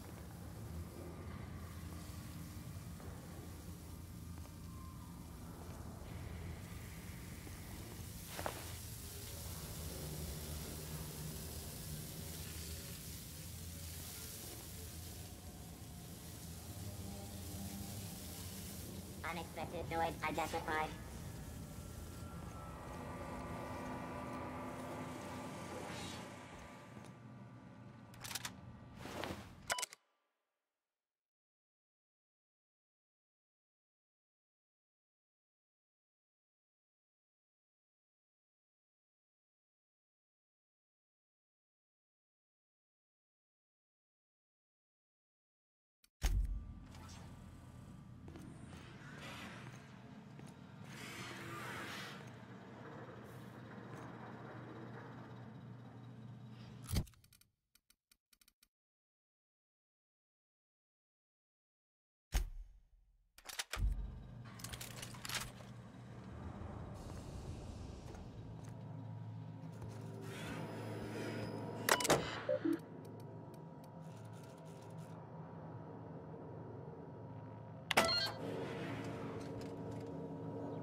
Heads up, boss!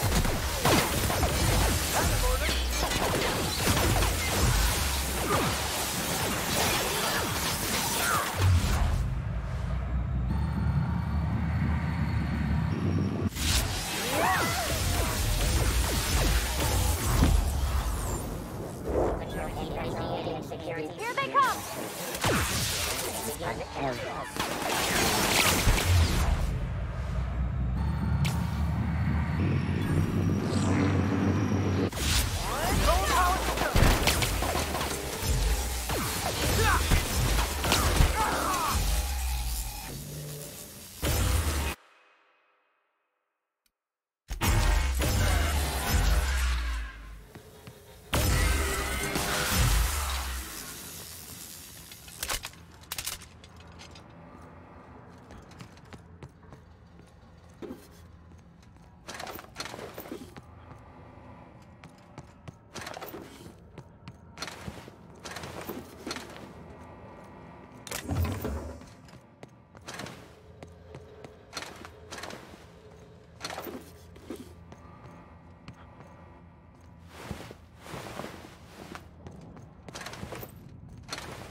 This investor action is what do you think you're doing?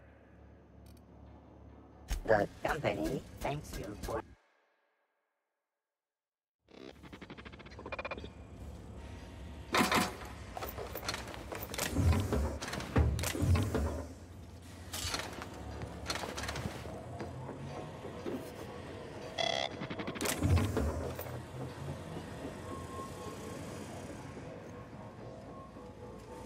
All right, hushing up.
Invest. Whoops! Don't mess with us.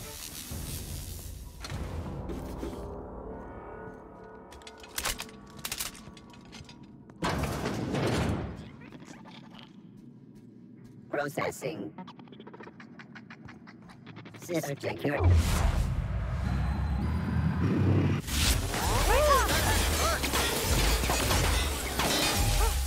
That's the last of them.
Unexpected.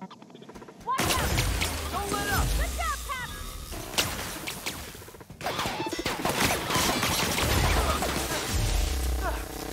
Everyone all right?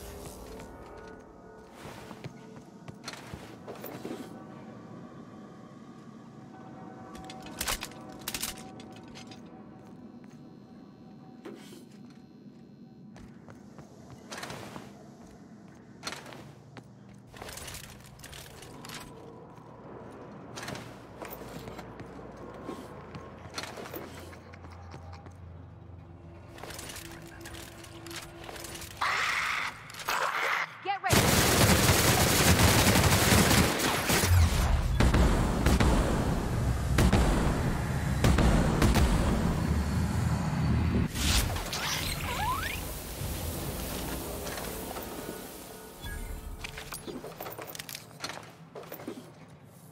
Aw, I was hoping we could bring him home. You'd let me have a giant sprat, right, Captain? As long as I fed it?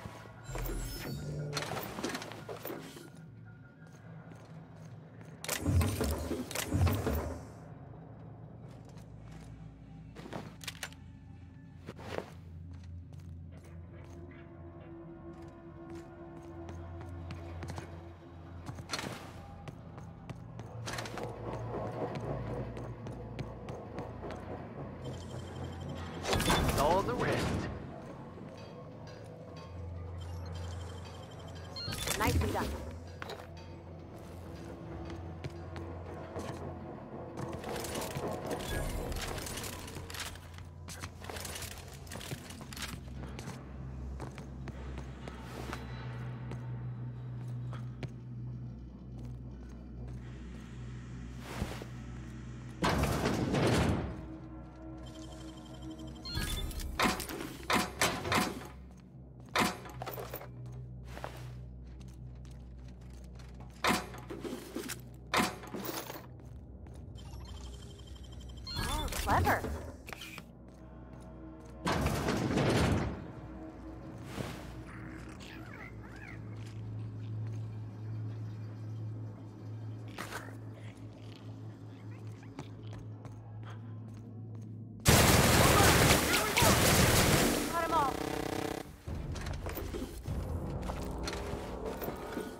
Oh, what are you doing here?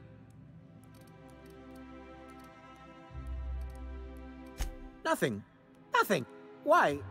Does it look like I'm up to something? Laws, I knew it! You got me. I'm caught, aren't I?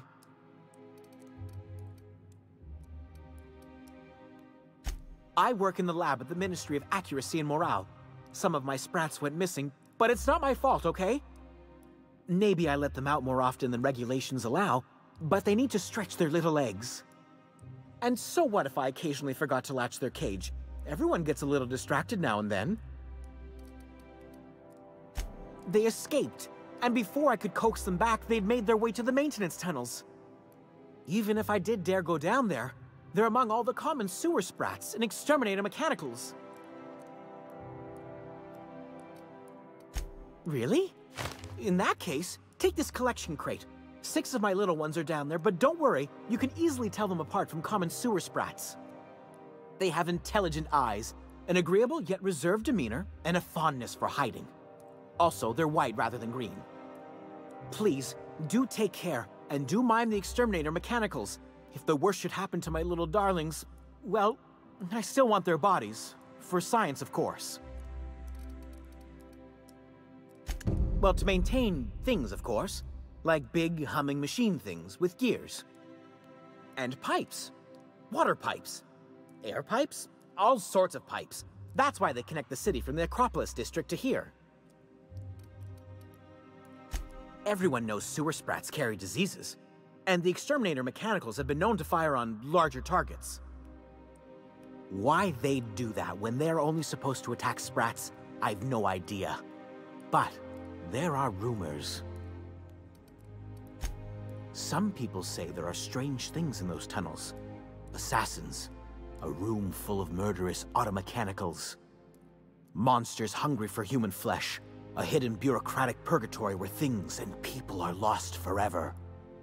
Not that I place any stock in silly rumors, of course. To deal with the sewer sprats, of course, they're quite the nuisance. Therefore, my, research.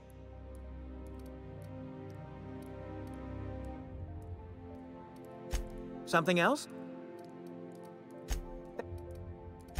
Oh, very well. It's true. I do run studies on them at the lab, but I also have a special connection with them. See, I'm an enormous fan of all my colonists. The early seasons, before the plotlines got tacky. You must have seen the classic episodes.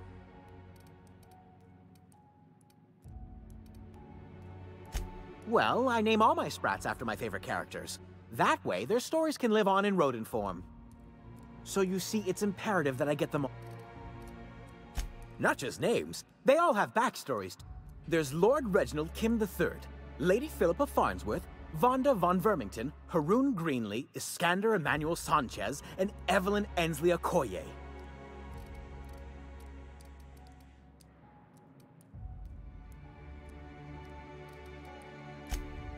Ah, she's the chief executive of Farnsworth Incorporated, and a fearless captain of industry. He's a mercurial shareholder. They're in a rather tumultuous marriage contract. She's an ambitious shareholder in Farnsworth Incorporated who wants more than stock. Or does she?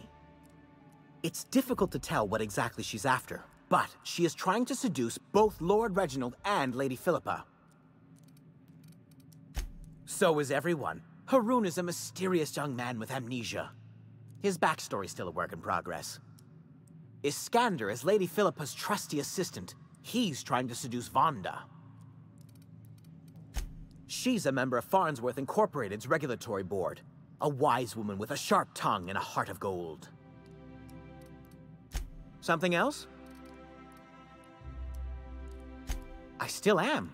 After all, I'm a person of very little influence and only middling prospects. No one does favors for free. But I must say, I'm far too distressed to think critically about your suspicion.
any luck finding my sprats?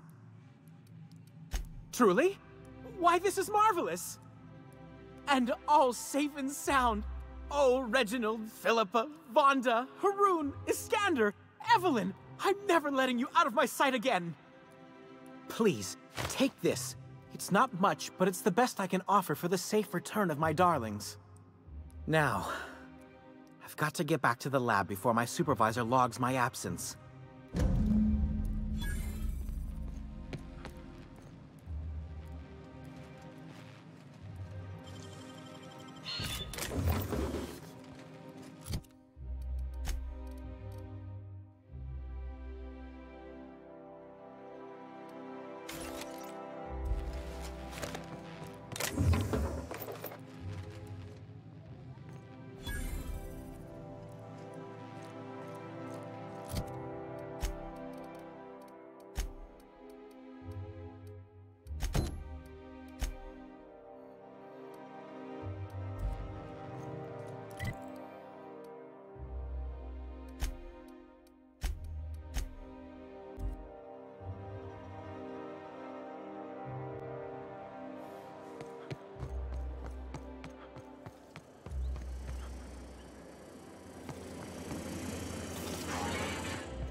Oh, there. That's one right there. Can't you just see the step? I must admit, I'm getting a certain thrill out of our little arrangement. If this goes well, perhaps I'll start hiring wandering delinquents to handle all of my affairs. It is going well, I hope.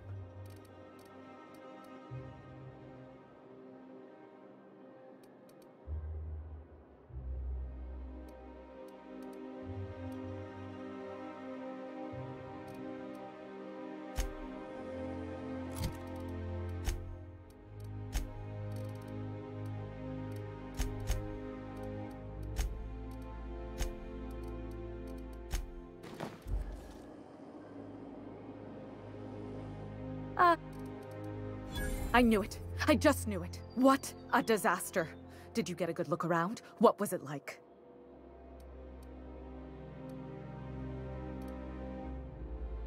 Truly? Why, that's the most beautiful thing I've ever heard. I can't believe they kept this from us. From me. The nerve. The audacity. Here, take your payment. I have to fetch my things. I don't care what I have to do.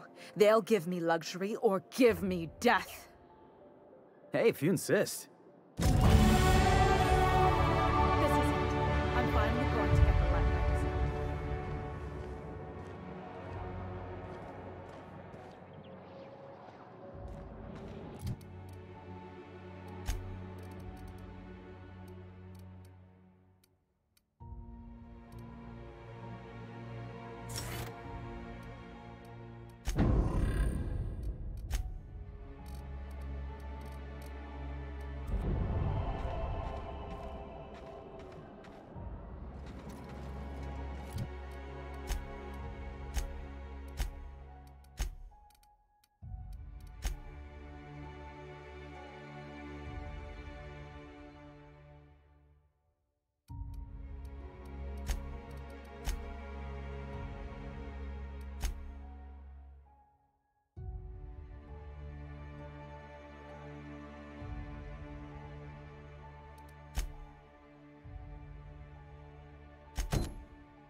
There's my parents' place.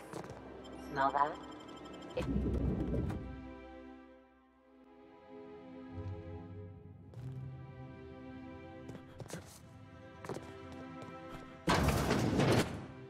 Marilyn, is that you?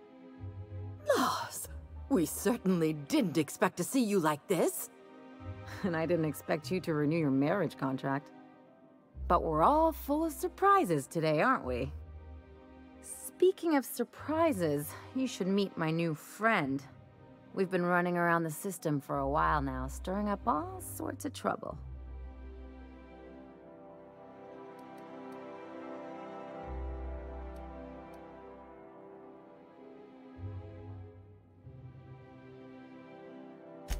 There you go again, Captain. Always menacing polite society. Anyway, you're probably wondering where I've been all this time. Not exactly. The last few years have been a bloody haze. You wouldn't believe the messes we've gotten ourselves into. Right?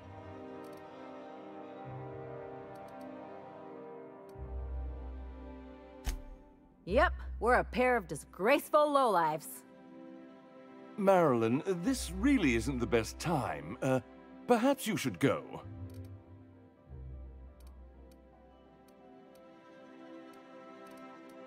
We'll stay as long as we like. And while we're at it, we'll drink your expensive hooch, wear our outside shoes all over your nice floors.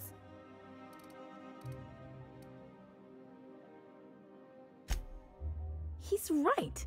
Since when can you afford authentic Terran marble? That's what we've been trying to tell you, dear, but you must understand, we hadn't heard from you in ages. We thought you were dead.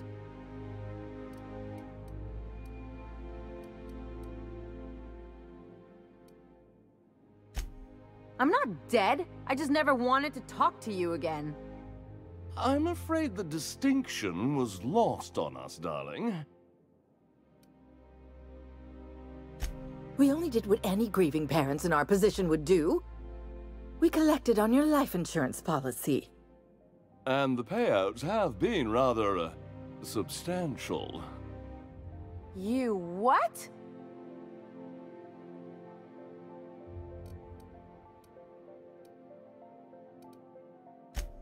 Well, now that I'm here, I guess you'll just have to report back that I'm very much alive and kicking. It's not that simple. For one thing, we'd have to cut back on so many necessities. The neighbors would be sure to notice.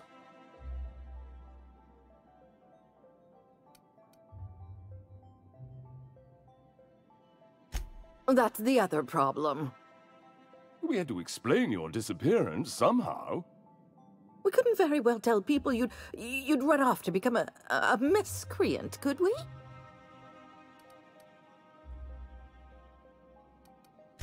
The neighbors would talk, and not in a good way. We concocted a story about Celeste Jollycurl designing a pair of 12-inch heels for you. One of a kind, naturally. That led to your tragic death when you tripped and broke your neck. It was quite the story. People were talking about it for weeks.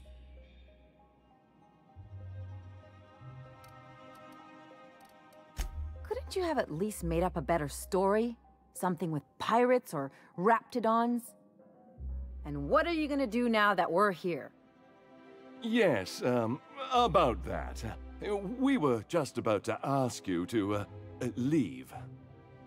Quietly, if you don't mind.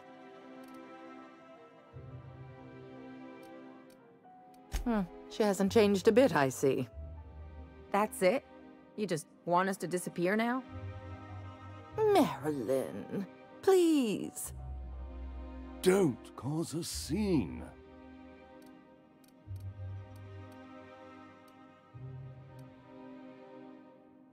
Damn right, Captain.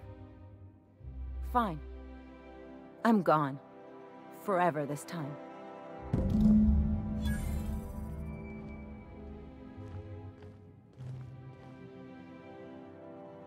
Let's talk outside.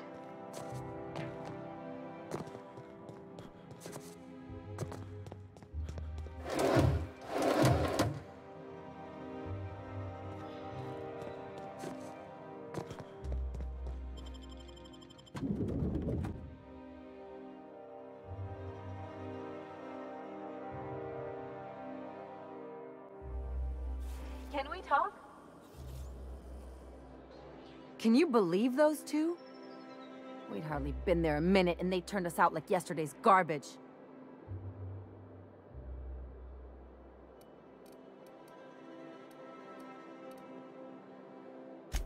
I thought they'd be scandalized.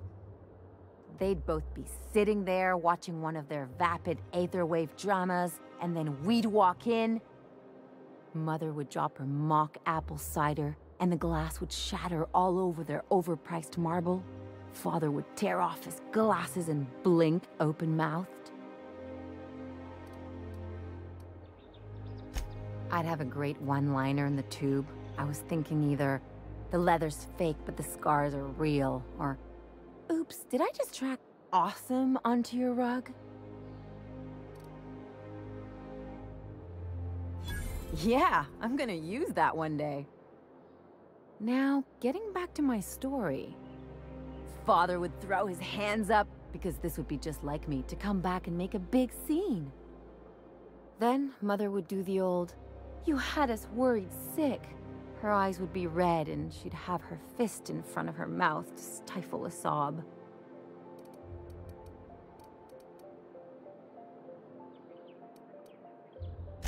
I just didn't want to get booted out of the house I grew up in like that. It's embarrassing, you know? And I've got a reputation to maintain.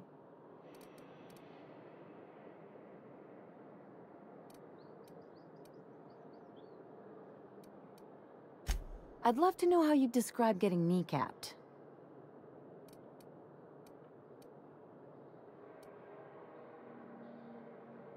But I want to talk about me now.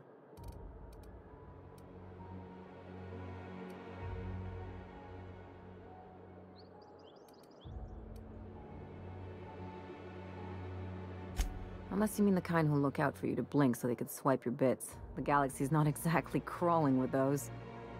Anyway, I don't want to sift through this lousy experience for meaningful life lessons. I'm mad, and I want to do something about it. Something like... Wait a second. What if I could get that money?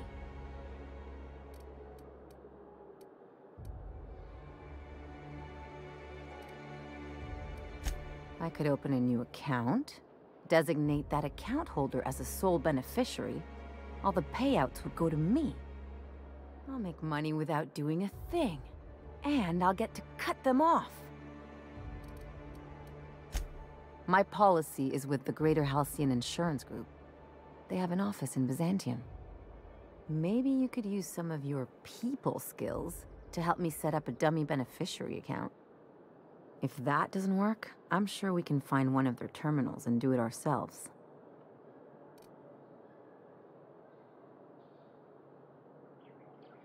What a relief. The less time we have to spend in Byzantium, the better.